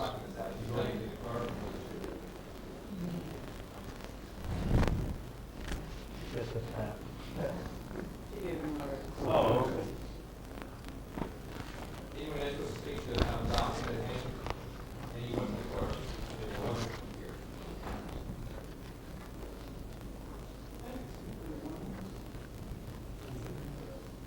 No.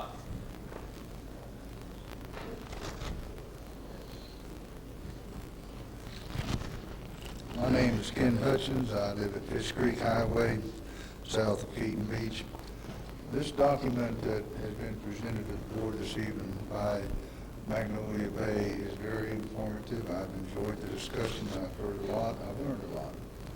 I would like to remind the board that this is for informational purposes. A lot of people have learned a lot of things, and I support this document.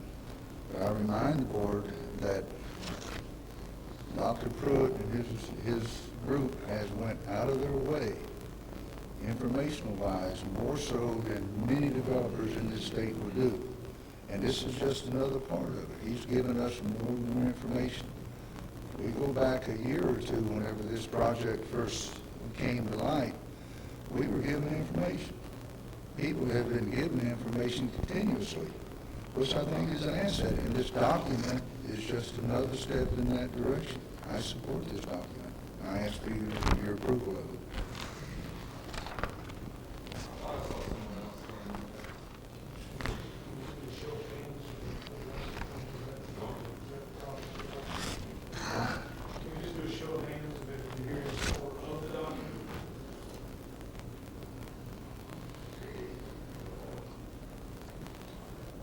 Does anyone else wish to speak on behalf of the document?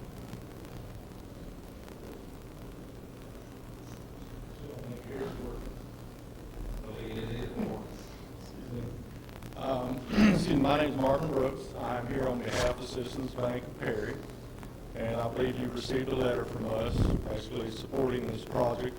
But I just want to speak to say that we do support the agreement and all of the financing that I've done, developments around here. I've never seen anybody willing to carry the burden as much as Dr. Pruitt.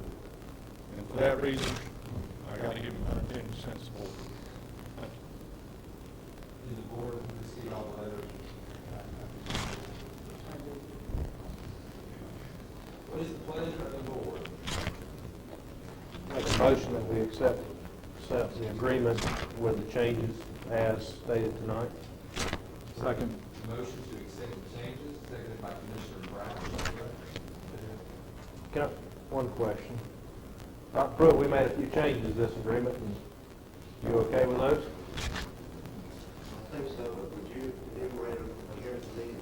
There was one there about making sure that the work out there at Burton's insurance. I'm not sure how I'm going to do this. Your contract is Probably that. to make sure there wasn't illegal aliens employed out there. Well, I mean, I'm going to be hiring contractors, and they'll hire subcontractors, and I can't be really responsible for all of it. Well, put it in all your contracts there. The contract will be responsible for it. The attorney is nodding what I just said, Dr. Wood. Okay, no, I can do that. Oh, there you go. It's reaffirming the law. Just reaffirm the law. I see you're agreeing at Yale, it's not good to me.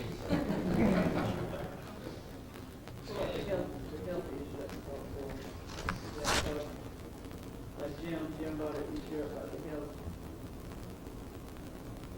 That was the insurance. That was the illegal alien that we don't pay for that. Right. Any health issues there, I think. For the hospital. That was the rest of the board. It is in accordance with all of the Taylor County Land Development regulations and the comp plan. That's what Commissioner Brown. Jack brought forward. So that we follow that. From your standpoint, I would think. Okay. And Mr. Steinmeier's not here tonight, is he? Mr. Steinmeier here tonight? No, sir, he's not. I have a month to do that. Okay. Also, there was mention of liabilities regarding the wastewater treatment disposal that Jack had mentioned. We need to get some wording on that.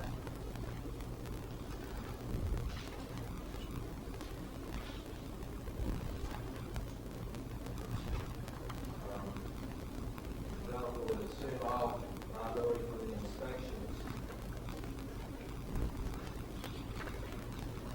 That's what I have, that's what I have. Okay, I agree. Okay. There's a motion and a second. All in favor say aye. Aye. All opposed, same sign. Motion carries. Next,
Okay. Now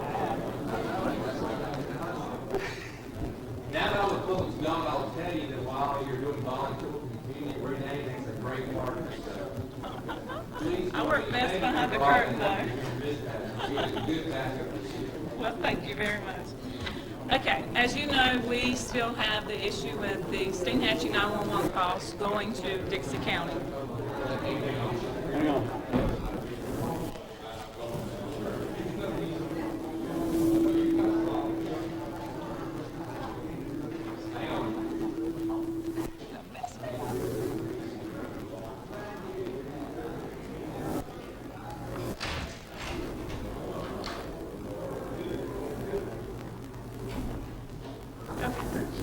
As you know, we still have issues with our Steinhatchee calls, our 911 calls that are placed, they go to Dixie County. And for a long time, we have tried to work with Bell South and GTCOM to get them to meet. And because they cannot come up with a meet point, we try to find other scenarios that would work in Steinhatchee. One of the issues that we worked on, and if you'll look at your sheet, is trying to find a common denominator, a common meet point between Bell South and GTCOM. That common denominator is Embark. So on the first issue, what we're talking about is our 911 calls in Steinhatchee that are placed. They go to Bell South. Bell South could route them to Embark, and Embark can route them to us. And this is all of the costs that is going to be associated with that. A non-recurring cost that we would have to pay up front is $6,611.50. The monthly cost to go the Embark route is $1,060.26. Now keep in mind, some of these rates will go up or down, fluctuate, but they tell me it's not going to fluctuate that much. So that was one of the scenarios that we worked on. Another scenario that AK come up with said, well, why can't we put a T1 into Dixie County? So if you look at the second one, the T1 to Dixie County is another option that we had come up with until this afternoon. Bell South says they would have to get with regulatory because they're not sure that they could go straight into Dixie County's PSAP, the Public Safety Insurance Point. So if we were able to do that route, the startup cost is $9,366 with a recurring monthly cost of $1,190. So your recommendation is Mark? Which one's No, your, okay. Nice. And the third option that we come up with is to put that T1 in the Steinhatchee Fire Department.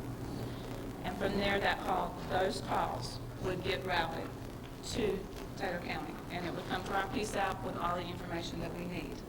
The first startup cost for that is $7,360 with a monthly recurring cost of $835.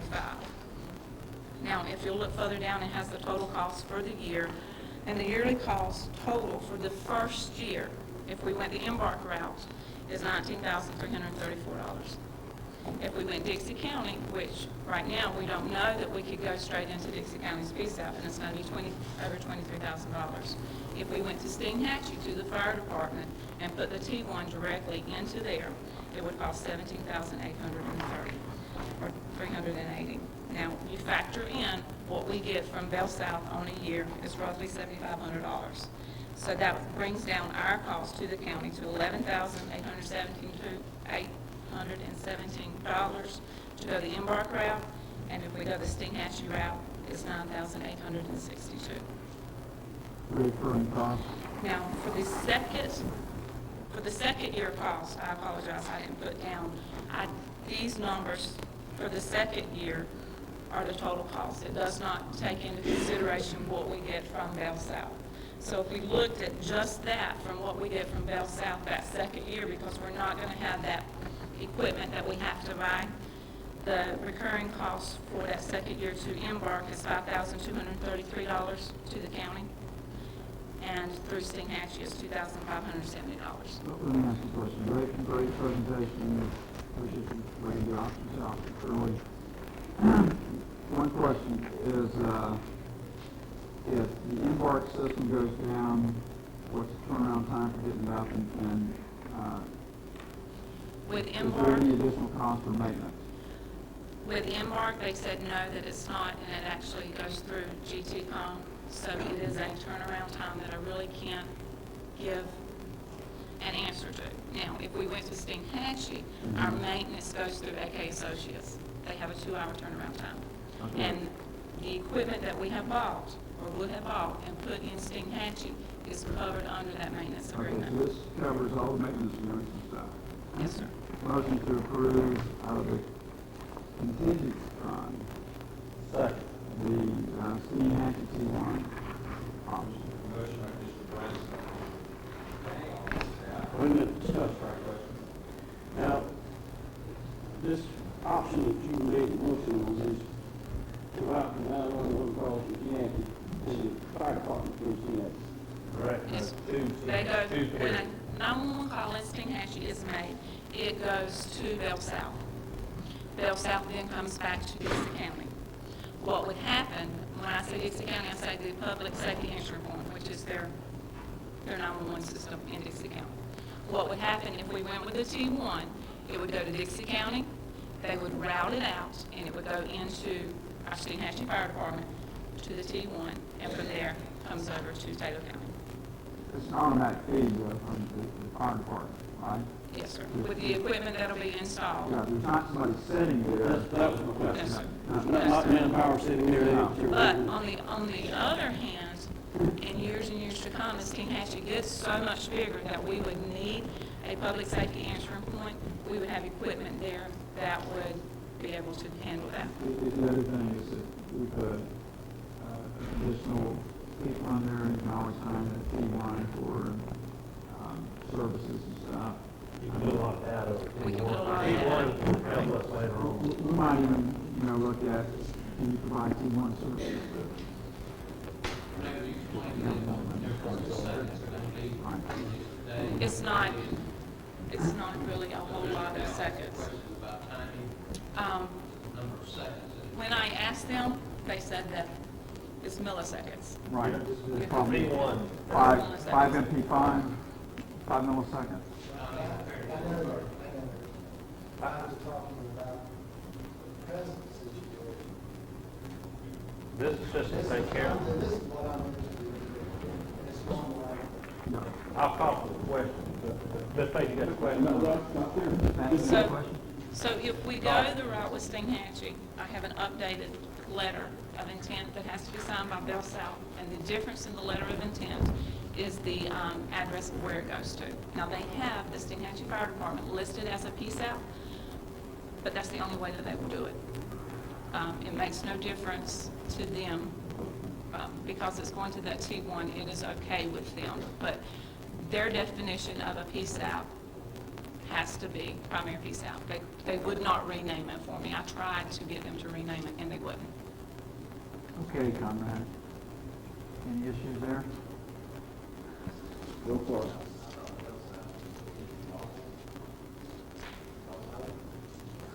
GT-Con? No? You don't have any problems with it, Ben? Mr. Allen, your question. This gentleman has his hand up. Kenneth had a question. I can't give that last sentence. When will it be installed and operational? Bell South gave me an estimated date, estimated 45 to 90 days. They have to make sure that the addressing in Steinhatchee is done correctly, and then they have to go in through their system and they have to route all of Steinhatchee out. So in other words, when your call goes in, it knows where to go. Otherwise, it just means it goes to Dixie County. So it will take them, I would say, at least 90 days. Any other questions? Yes, sir. I just want to make sure that I heard right now, and that's the current cost was on any basis for options that you're choosing. And then second, what is the incremental cost of the current situation relative to the option that you're suggesting?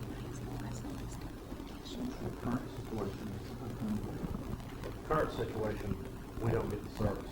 Right now, we don't get any of the service. I thought it was 40-something seconds. No. If Dixie County does it right. The problem is we've had Dixie County mess it up at times. Yeah. That's the problem. So basically, we don't get. Not that they're not trying, but it's just, Taylor doesn't tend to be a kind of a part of The the big thing is you're losing your hand-eye Right. You're exactly right. Therefore, because of that, if I have a situation where someone had a heart attack and died, and the city had a generator, they just call 911. And you don't get that, by the way, that is by telephone, not a cell phone. They also call directly to the sheriff. But nobody gave 85 minutes. So your problem is that you have Yes, sir. This system can work.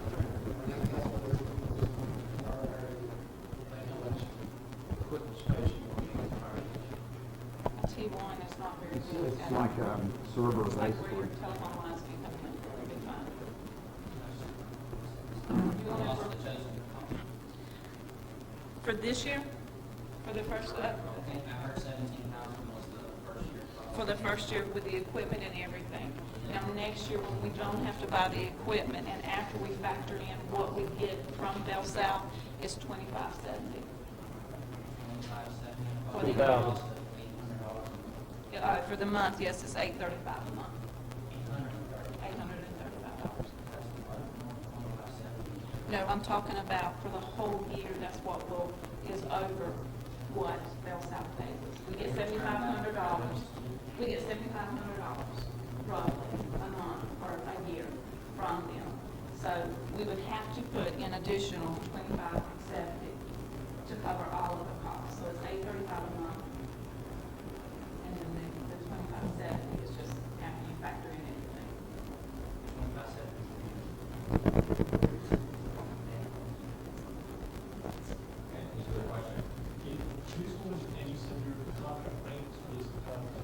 Right, and it's the same people that do our 911, it's AK Associates, and they handle all of our 911 equipment and all that we have coming in.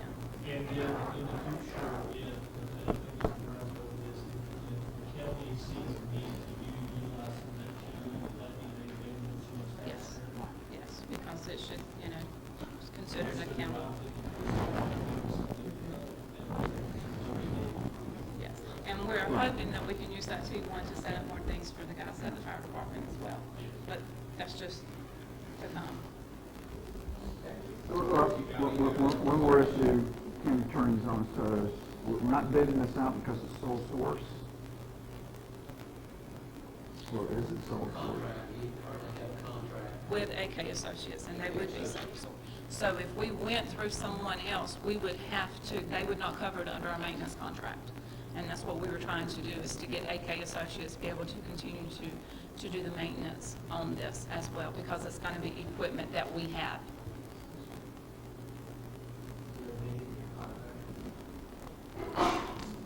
When's the contract expiring, you know? I'm sorry? You know how long the contract has been in place and when it expires? I believe it come into effect March Of and this of this year, and we have a 5-year contract with them.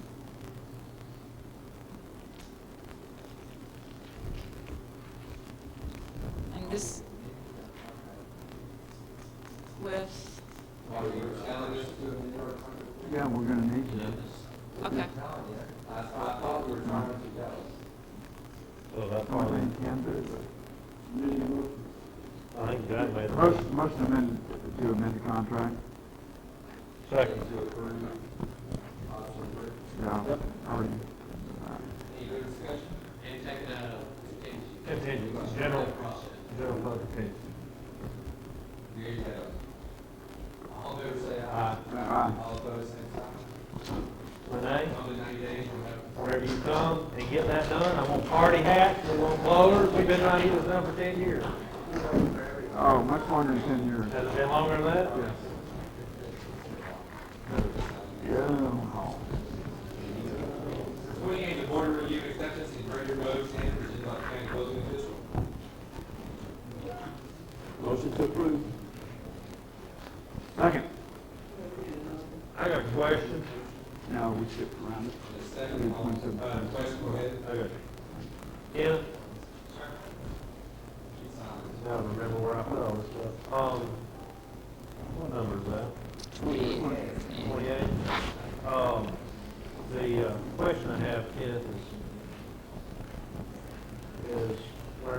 this is all for the amendments that we passed today.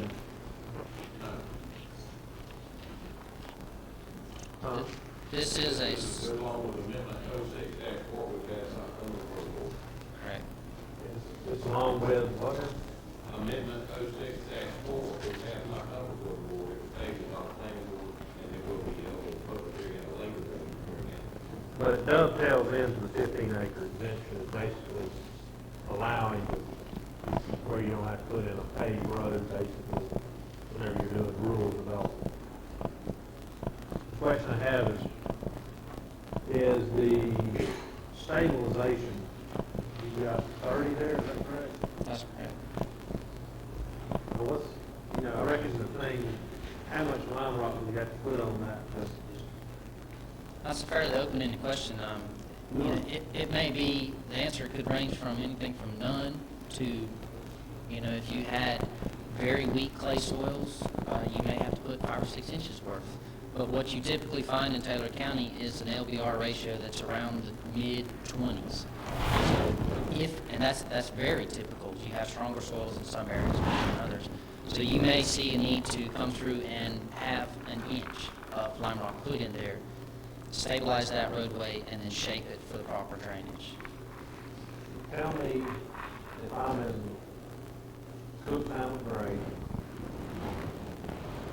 out there, and I'm not in a wet, low area, I'm in pine flats, what's your estimation of the soil, if I piled it up, what kind of stabilization impact? You're not in a low area? I'm not in a pond. I'm not in a low area, I'm just on pine flats. So you have typical sandy, Taylor County sandy soils. The comments that I just made would be very relevant. 30, No, as I said, typical sandy soils is in a mid-20 range, mid-LBR, LBR mid-20s, 24, 25, somewhere in that neighborhood, with just native soils. So, why would we move that to, because my intent was,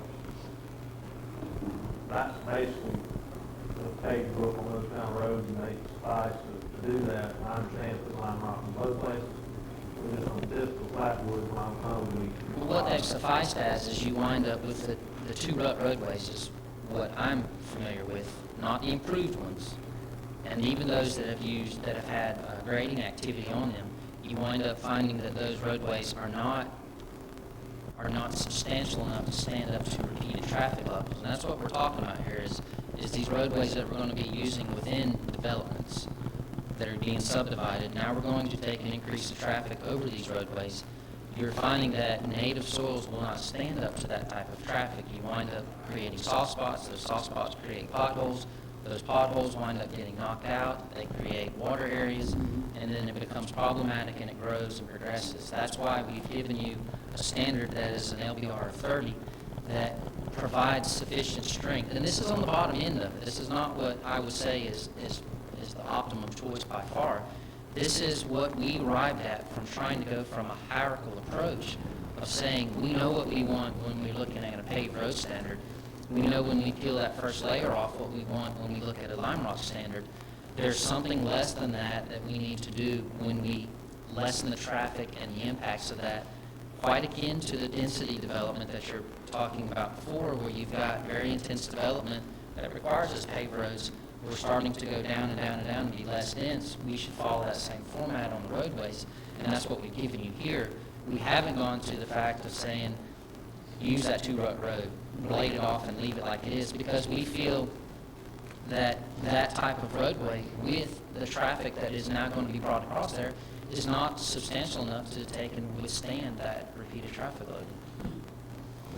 We'll see an example of the county road, has very little line rock on it, go good, CC road in. I'll give you an example of that, talk all about, still well.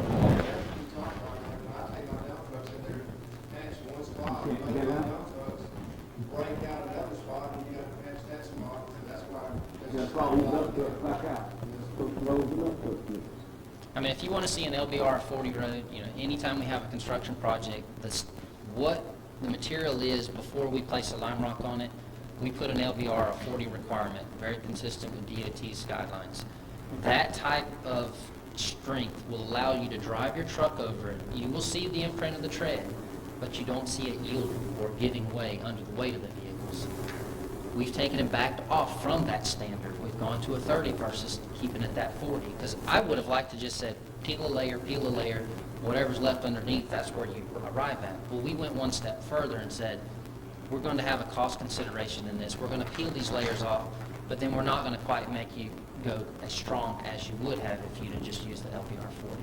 So it was a concession, recognizing the fact that we are trying not to overburden the developer who's putting these less dense projects in place with the cost of road improvements. What we're trying to do is make sure that at some point in time where you do make improvements to it, you've got somewhat of a foundation, and we're not getting those calls, or y'all getting those calls, hey, come fix my roadway, it's rained, and now I can't get through there. But for the general public, it's not that we're trying to serve developers here.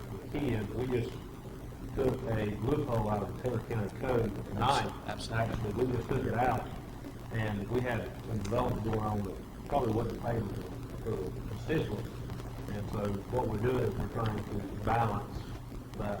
So just for the, most folks, it's not that we've done, we're doing something here for the developers. We just took a law that's been on our books for a while out and just making it as free will if they were going to get in.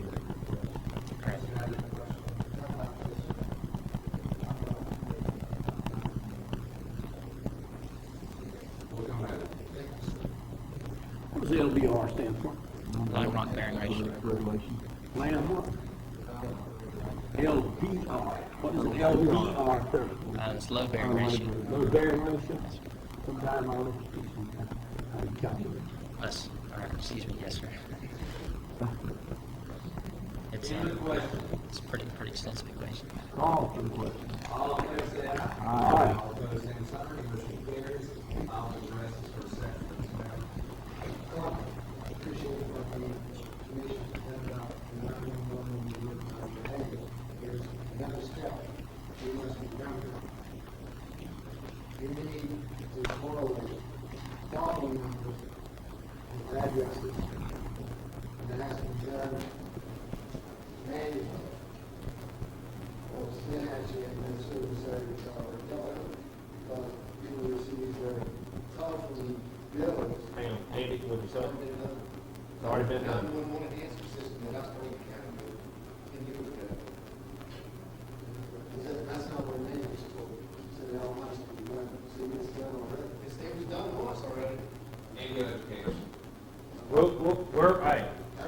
working on it. We're committed. Hold on now. The problem with that is, when new people come in and they don't fill out the forms to come in, to the sheriff's department can't get that information up in the computer. That's what the problem.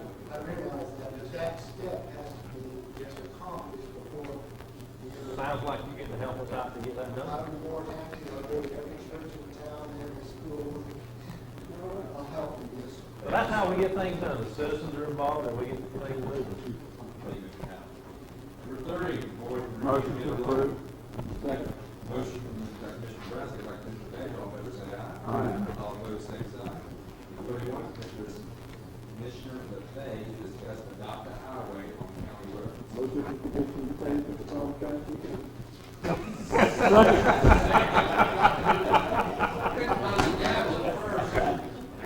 I had a constituent, my understanding of adopt a highway from the state is that they provide trash bags and I think some signage, but we have some citizens on our county roads would like to get an adopt a road program. Program.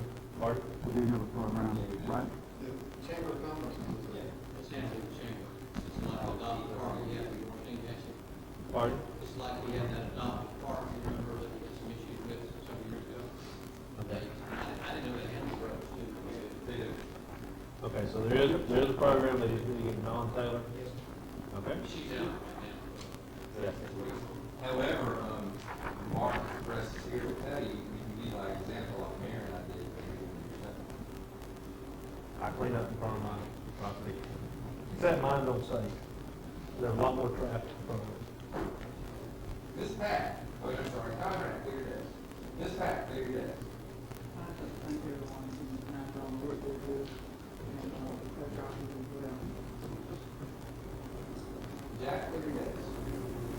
my best to clear my conscience of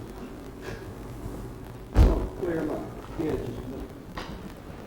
Mr. Chairman, as an administrative matter, at the end of every board meeting, or most board meetings, somebody makes a motion that we pay the bills. And what is usually furnished to the commissioner is put out, and if you take time, which I usually do after the meeting, we can look at who got what, what check. But we have no knowledge about what we're actually paying for. I want to ask our attorney if somehow we can delegate to the county manager the responsibility of verifying these invoices are legitimate expenditures, because I vote every time to pay the bills. I think this is part of the county government. You got to pay the bills. I'm being held accountable by the Ethics Commission for the payment of an invoice that occurred in 2005, and I had no knowledge about the invoice, the contents of where it was. And I expected as a commissioner to go to the clerk's office, sit down on finance and read every payment voucher, read all the line items to make sure in my mind that these are correct. Or in some way we can pass an ordinance or policy to delegate checking all the invoices and signing off to the county manager. Or county administrator.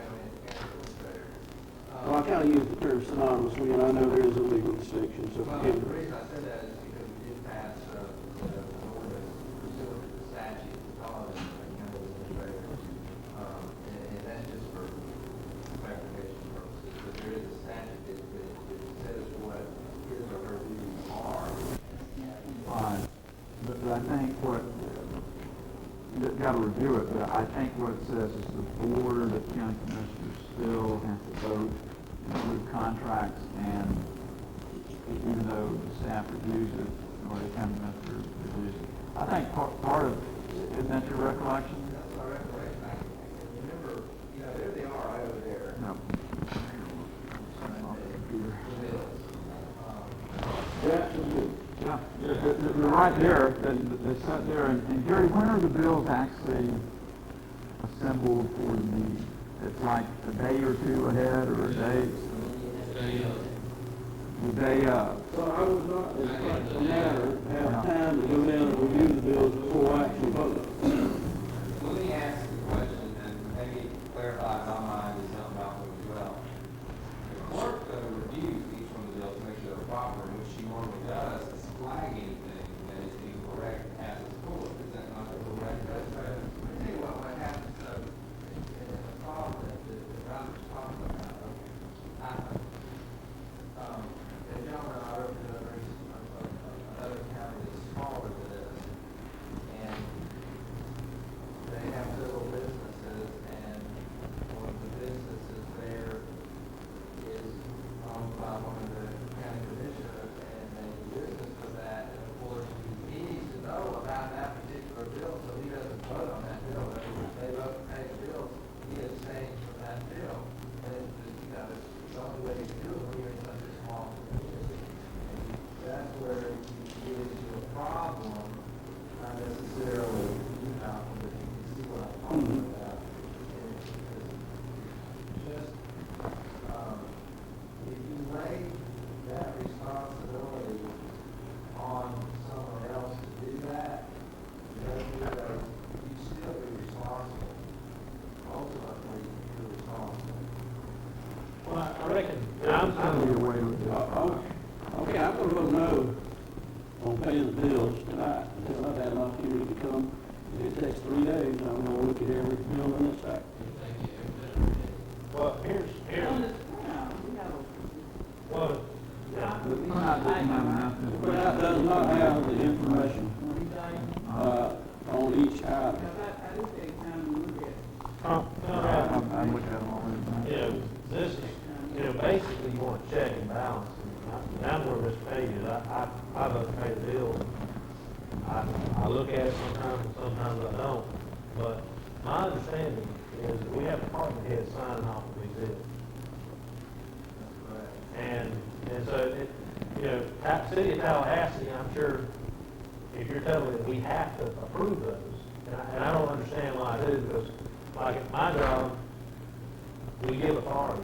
We're not actually approving the bill, we're approving the check to be cut. But why do but I have people in my organization that I give that authority to a delegate because the citizens, I don't think they want me spending my time going through that stuff. I'm in charge of doing this for a company.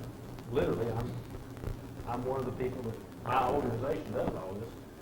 And I don't see hardly any of them, except for very large bills. And that's all been delegated from my... But really what it goes back to is what does the statute, chapter 125, allow us to do legally? Well, that's what I'm asking, because to me, it's silly. I'm not Mr. Page. I don't have a clue. I'm not going to come up here. I can say Buddy to delegate that, to Andy, and maybe Andy delegates to Cooter. But other than that, that's what I expect our management team to spend the money, and we set the direction, they spend the money. Well, part of the problem you get into also, though, on that is they might not realize that there is a conflict or something that we have. You know, like if I've got, my wife has a business and I don't tell Andy or whoever reviews that, hey, if you buy dog food or paper clips or whatever from this place, that I own that, you know, or it's brought under a fictitious name, they don't know that. So. Malcolm, is there a specific bill in question, or just you can't answer? There is a specific bill in general, but only right to turn on, I don't know what bill it is. It is a single specific bill.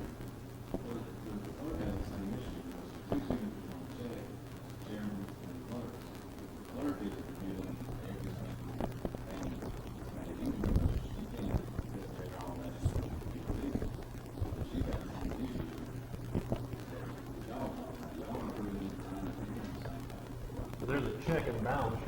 You have number one, and this is where we should have a enterprise system where number one, you write that you're going to go do something, you get somebody to approve that. Once you get delivery of that, somebody acknowledges you got it, and then somebody says you can pay that, and that's the system. And that's the way We have it. And I think there's a clarification here. Don't stop me, please. Because I know Tammy is really good about flagging, and there's nothing flagged about it. And I know, Tyler, you remember this now, small chat. Years past, there was one commissioner who would go through the flags. Now, Amy is good about, instead of doing that, she'll figure out to pass about each one, which I But what Malcolm... I think what Malcolm's problem is something that inadvertently slipped by that didn't trigger Tammy or trigger anything, and that's what you're concerned with. As far as I know, it was never flagged. Just helping you had no knowledge of this. Didn't trigger anybody that looked at it. The other thing too is, if someone from the department goes down to buy an item, they're going to put another thing saying that they bought it. So what's the reason for it? So they're signing off saying, yes, we did this and we got it. And we're all going to have to trust that because we're all going to. I think the easiest solution is to meet with Tammy and Andrew and tell them all it's a simple period to look at this coming forward. They have learned that your problem. You need to get some. Anybody got any questions about anything? Well, the problem is you don't even know it's a question. Well, but hold on. Did I? You don't know there's a problem. Are you saying that we can buy, somebody can go buy something and nobody else sees it? No, what he's saying That's what, no, you just said the department head can go buy something. We have a purchasing department, everything goes through the purchasing Right. department. That's not a requisition, it does the purchasing, and either he picks up that out or he receives it out.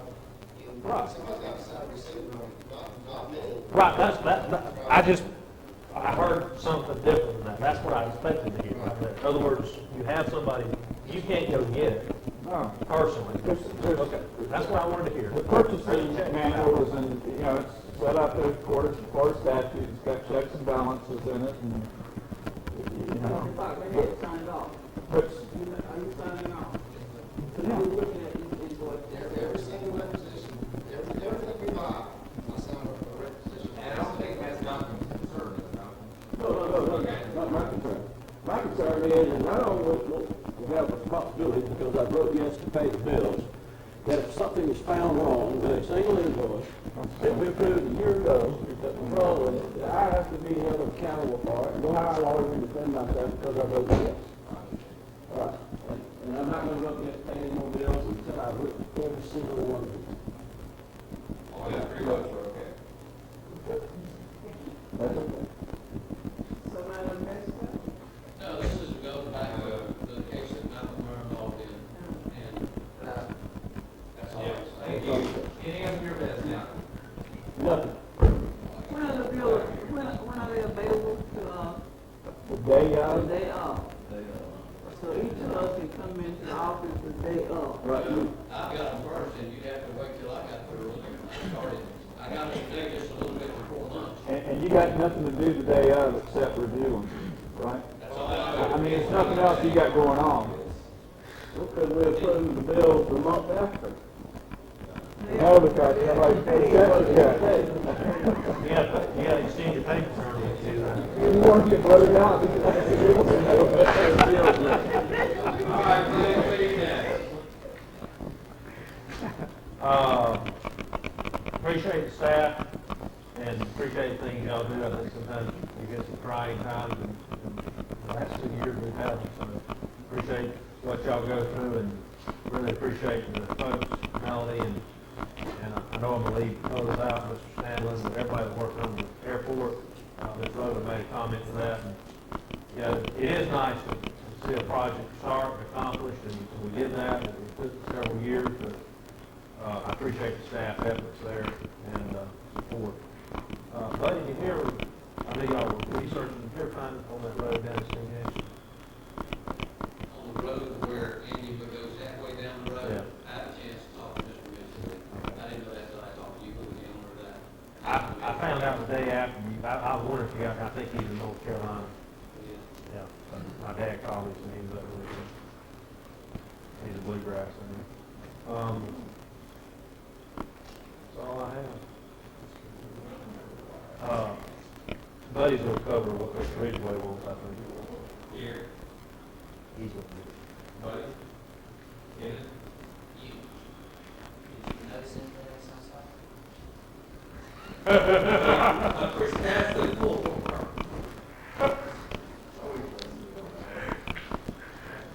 First thing, informational item, our meeting in November is going to be intensive and long, and the reason I say that, at the planning board meeting, we were at 4.5 to 5 hours worth of testimony, and so I had to make a decision before the paper went out tomorrow, which had to be today, that we meet at 4:30 on November the 6th, instead of our regular time of 6 o'clock, to try to get our regular business out of the way before you start hearing the comp plan amendments.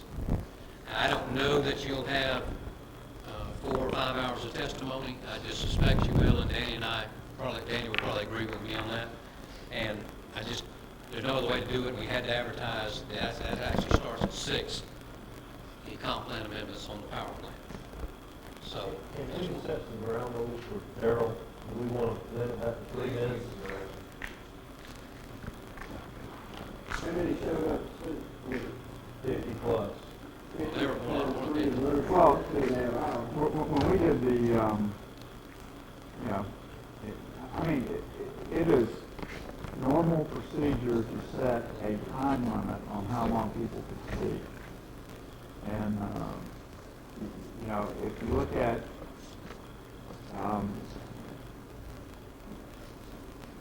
I think what Clay's asking, and I'm begging for, is please give us some direction now, because. We need to be unified at that meeting. You say a lot in 20 minutes, please, or something. It's fair enough, man. Colin Town, you couldn't talk to him if you were gonna talk about him. I mean, basically, that's it. I'll agree. Do you have the light system? the what? The light system, the red light, green light. Are we? I can tell them in 3 minutes. We can get a flashlight. Someone talk what seems like We we're. will be yelled at when we show favoritism, I'm sure, so I mean, that's on the ground. Well, all the information is on the internet that was handed out. That's what I was. Every bit of it is on the website. Sure, and- Because they're going to hand out a bunch of information like they did at the planning board. It's public information.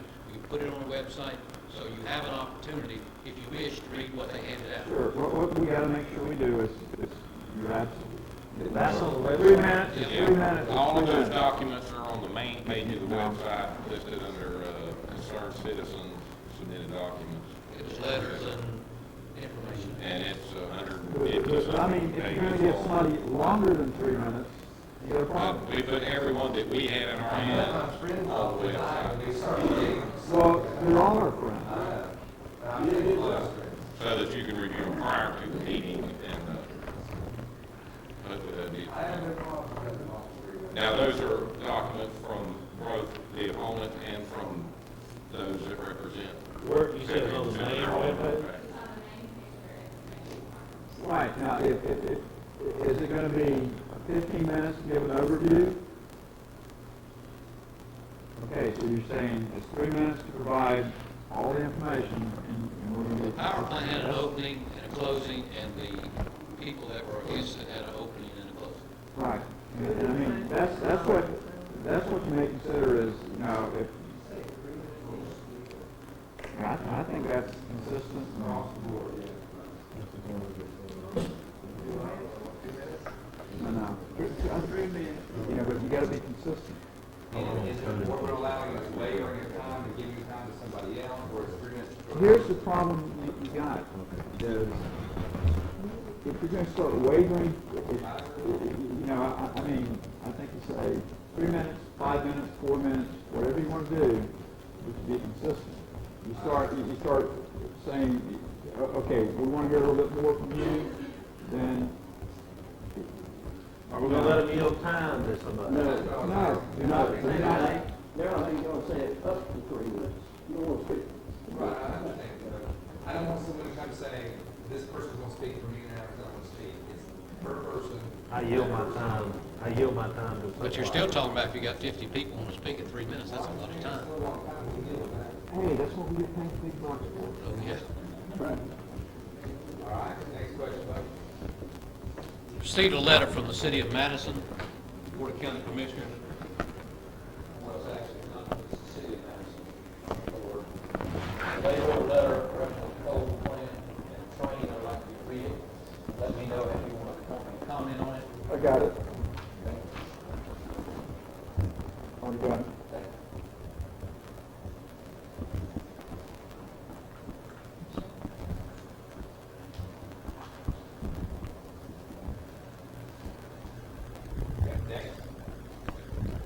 I don't want to take any action on this. Listen, I got enough trouble in my own county. I would suggest you might pass this on to the energy center and they can make whatever response that you. Approve it. Okay? Well, get it to the clerk so it's in the. They got it. the record. Okay, good. Next item, you asked for some prices for some minor paving that we had to do in the only person who could get a quote on Lincolnshire asphalt. I want you to look at it, tell me, I've got it numbered by district.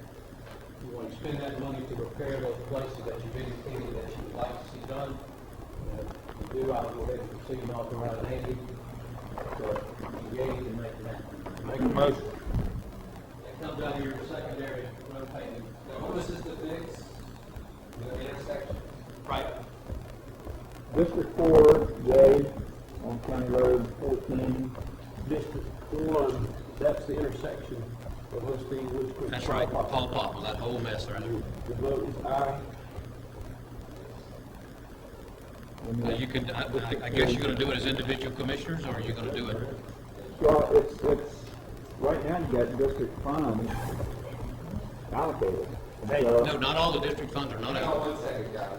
Has anything item before we leave? Maybe on this next item. Let me ask a question. Old Dixie Highway and Foley Road, what is, And It's the whole railroad crossing there on 12 roads, on 30, right there at the end of Old Dixie. It's not actually on Old Dixie, that's just. Actually, It's basically, that needs to be, that's, you know, I don't want to burden my constituents with that. That's partly Harold too. The district splits right there, so Darrell can get half of it out of his. It is too. You don't even say that. Motion to take it out of the district allocation. That's all I need to hear. And realize that. Second by Malcolm. Come out of the district. Call for the question. Yay. Question. Yay. Okay. The other item last meeting, Question came up about hungry highways and serving alcohol. And Danny did his research as we talked to Mr. Ridgway about what we need to look at. And when we checked into it, the web got wider. And ultimately we thought, ultimately there's other people that serve alcohol in Steinhatchee that fall within the 2,500 feet of the school. And before I took any action, I was getting ready to take action, Danny said, let's just wait and see what we need to do and let you know what's going on. If you take a minute to look at that letter from Danny or that memorandum to Don Love, and then you look at the map, especially the map here, the last map attached, it actually took in several of our restaurants and other places that serve liquor. That would be in violation. Let me ask you a question, Conrad, on this. Conrad, if we pass this, any established restaurant will not be affected, is that correct? This is already passed now. This is our code right now. From way back. The issue is it's never been enforced, and what we're basically just going to do is going to shut down all the established restaurants. Other establishments within 2,500 feet of the How school. many others have you identified? Well, I identified one, which was Fiddler's, and Mr. Ridgway identified one more, which was River Haven Marina, and then Hungry Housing. So you've got three. If I can speak to this. When I brought this up, my intent was to have peace in the neighborhood, to stop hungry hours from breaching the peace of the neighborhood. I still feel that way. It wasn't to put anybody out of business or anything like that, because what it's grown to, you folks may consider rewriting the ordinance, giving a variance or some other legal method.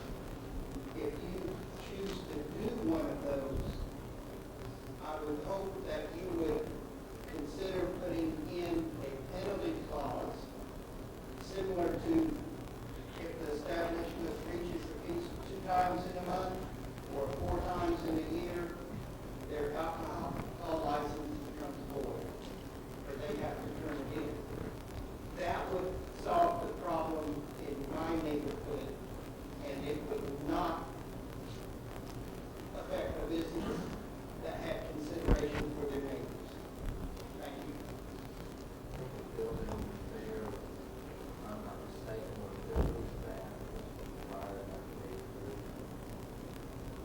The restaurant. Were all of those grandfathered in?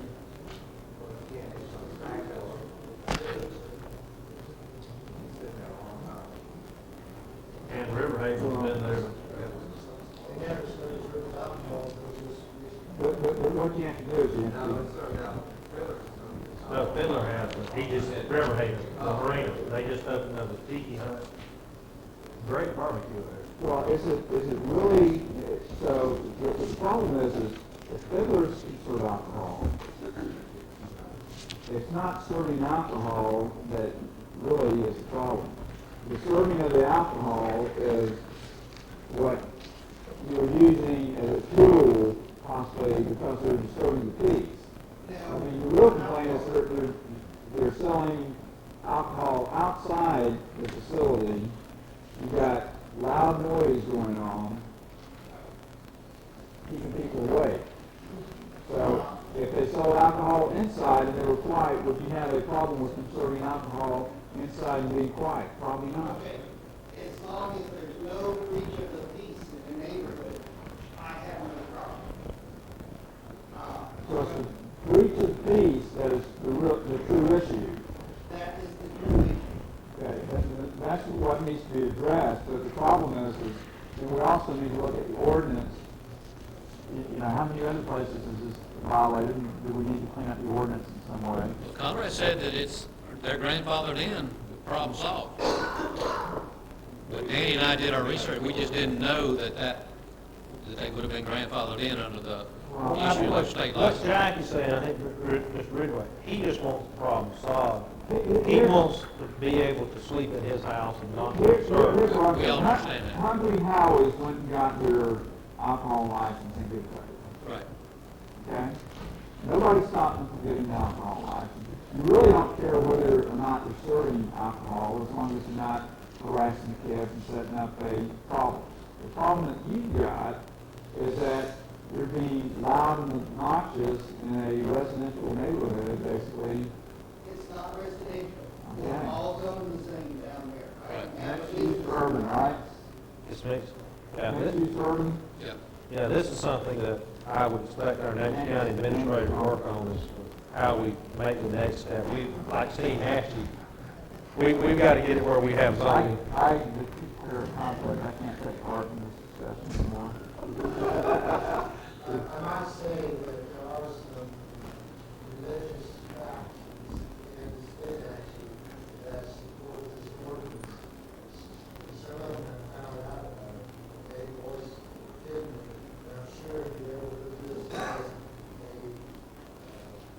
a public discussion, that you'll have people here saying we should enforce that ordinance. Right. This is public discussion, and that's, my job is to enforce the ordinance, and it's been brought to my attention. Now, I've got to bring it to you, and you've got to give me some direction on what you want to do here.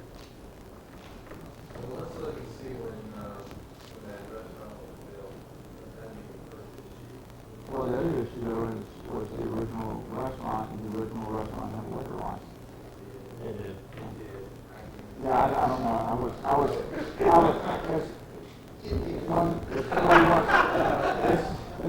somebody once said I was off my. And Riverhaven the same way.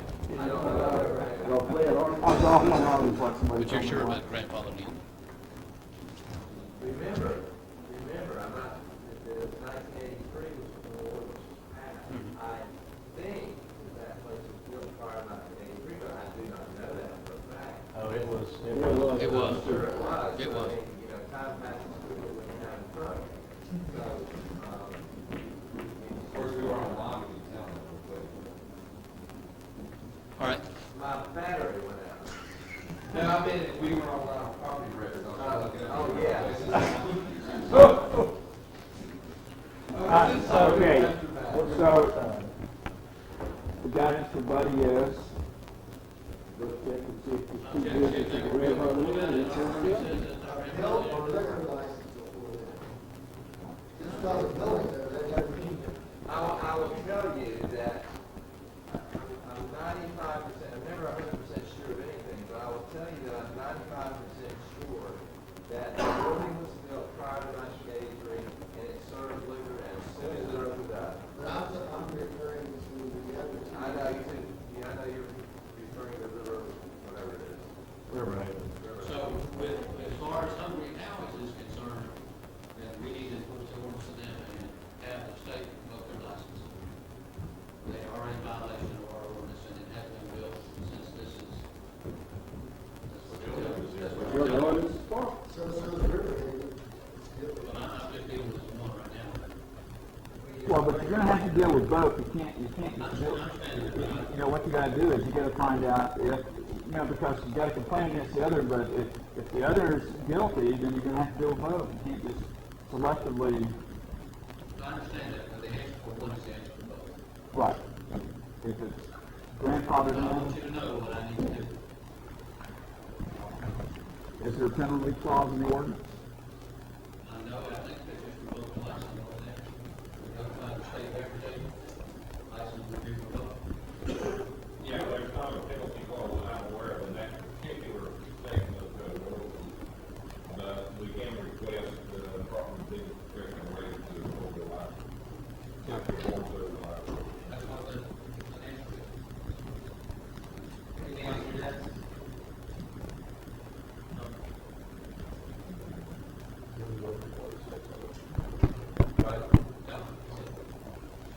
want to compliment our website. That's really neat. They got the pictures scrolling. I appreciate you not having one to play on there. Anything else? Well, I just, another business, if you will, bring anybody, have a couple of businesses, you know, doing that still. I just want to give you the fact that, you know, things are already done.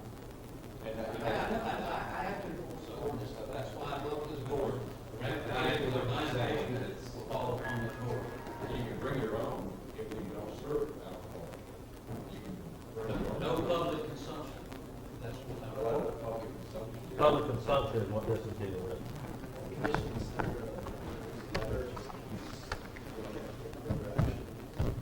Yeah, I think that would be appropriate. Sure, there's an issue here. You're not meeting the ordinance, we're gonna let them be. You never It's require. quiet, the music in practice, but. We can't do the latter part, we can't do that thing. But you know the verbiage, maybe a warning shot across the bow. Well, how about, you're in violation of the ordinance. What you need to do is apply for a variance if you think you have a case. We could do, have to apply for variance. If we say we know what's happening and we ignore it, then. We're liable. Midway, we can make us liable. Well, and I'm what, just using him as an example, I don't think I would, but. well, what you want to do is make sure who was grandfathered in, who's not grandfathered in. If they want to operate, then they would have to apply for variance. That way you capture it, you put it in writing, you've got a written agreement, you violate the variance. That's what Mr. Ridgway wants. Is that correct? If that's the mechanism that gets the quiet in the neighborhood, that's fine. When I met the manager there, I was called 1,000%, and I had no recourse. Well, he doesn't realize that there was leverage in the law of the ordinance. Okay? And so, sure, you're not trying to close him down, but you're trying to get some leverage to be good neighbors. Mr. Ridgway's amenable. Let's send them a letter and say that they gotta come and get a variance, and then Mr. Ridgway will, and we'll put some documents in there that quiet their neighborhood down. Is that, Because if you go through that process now, even if they can get a variance, you're talking about going to the planning board and that whole process now. well, we're not. Well, They are, not us. that wouldn't go before the planning board. This would not go before the planning board. No, this would come before the Board of County Commissioners. Yeah. I really think that we should research it and let us look into it, whether the board gives us any Yeah. direction, and let us see what we can find out from all of them. Yep. I'll go with Danny's suggestion. Couple of things from my desk. Thank you, Danny. That was a good recommendation. Buddy, Mr. Holt, I think you decided on beach road property with the senator. He's had some problems, I think, you need him and ask him, we'll have some kind of agreement. Mr. Holt, you'll probably more like, he actually lives on Center Street, the property we decided on beach road. He's in a fixed income situation, he understands, I think he needs to be cleaned up. It was not done at his fault, he's supposed to see the way to work with the county to make us happy and take care of the problem. And we don't want to put them more up. Mary, and I would have to get a certified letter, I got to see her. That's what I had to know we have to work, we have to do the board. For the people who missed it, the grand opening at the airport was wonderful. Is Melanie still here? She did a great job putting it together. I know a lot of staff members put a lot of working hours in that. It's a great facility. If you haven't had a chance to tour it, I encourage you to go out and look at that. I think this is for Jack and Malcolm. Well, here we have a party Thursday night. Thursday night, BRB Square. Value adjustment board. Yep. Package out yet? Are the package ready? They weren't as of today. I would caution you, since I'm not here, each packet, we do not discuss any of the applicants with the applicant themselves. Quasi-judicial, or with anybody else, was quasi-judicial. We have, I'm sure we got some.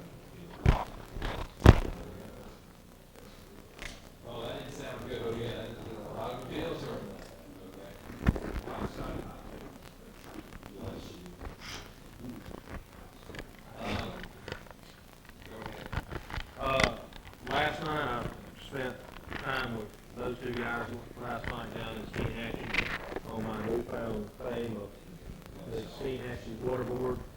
And, I was very pleased. The group is really moving along, and I probably talked too much, but the, board there is really, I think, going ahead and pushing the GUA and trying to get, basically get that, as we would deem necessary to move forward and get this. Anyway, I think I have a meeting later on this month on it again, so I started my service there, and good work, guys. Hang on, go ahead, I wanted to take this time to thank Steve Bell. He's always here to take the granted part of it. Him and Anthony, and with Chief tonight, I want to thank y'all and the sheriff's department always being here about this whole situation. Glad y'all are here. So thank you. And that being said, the staff, y'all, the dedication, some of y'all were there, some of you weren't, wasn't. And I mean this in particular on the board. Y'all have made the last 2 years very next few weeks, kind of hard on this all, y'all, but y'all have done great work. The Air Force One Sports Complex, y'all have a chance to drive out there and see it, all the kids out there. It's packed, y'all have done a great, great job, y'all can't keep that. That being said, I don't need much better. I said the next few weeks. Before the commissioners, I would like for everybody to dress nice tonight, something girl. I'd like to bring my camera at least, and I'd like to get a picture of us together. I've enjoyed serving, and I'd usually like to put a scrapbook together, and I'd like to get a picture of y'all. This week was very tight. Why don't we do this? Why don't the board and all the staff that you're workers next week? We'll look for 20, have all the staff and us together. I like that. I'll represent the meetings. Motion and bills. Motion. We have a motion by Commissioner Bell, second by Commissioner Patterson.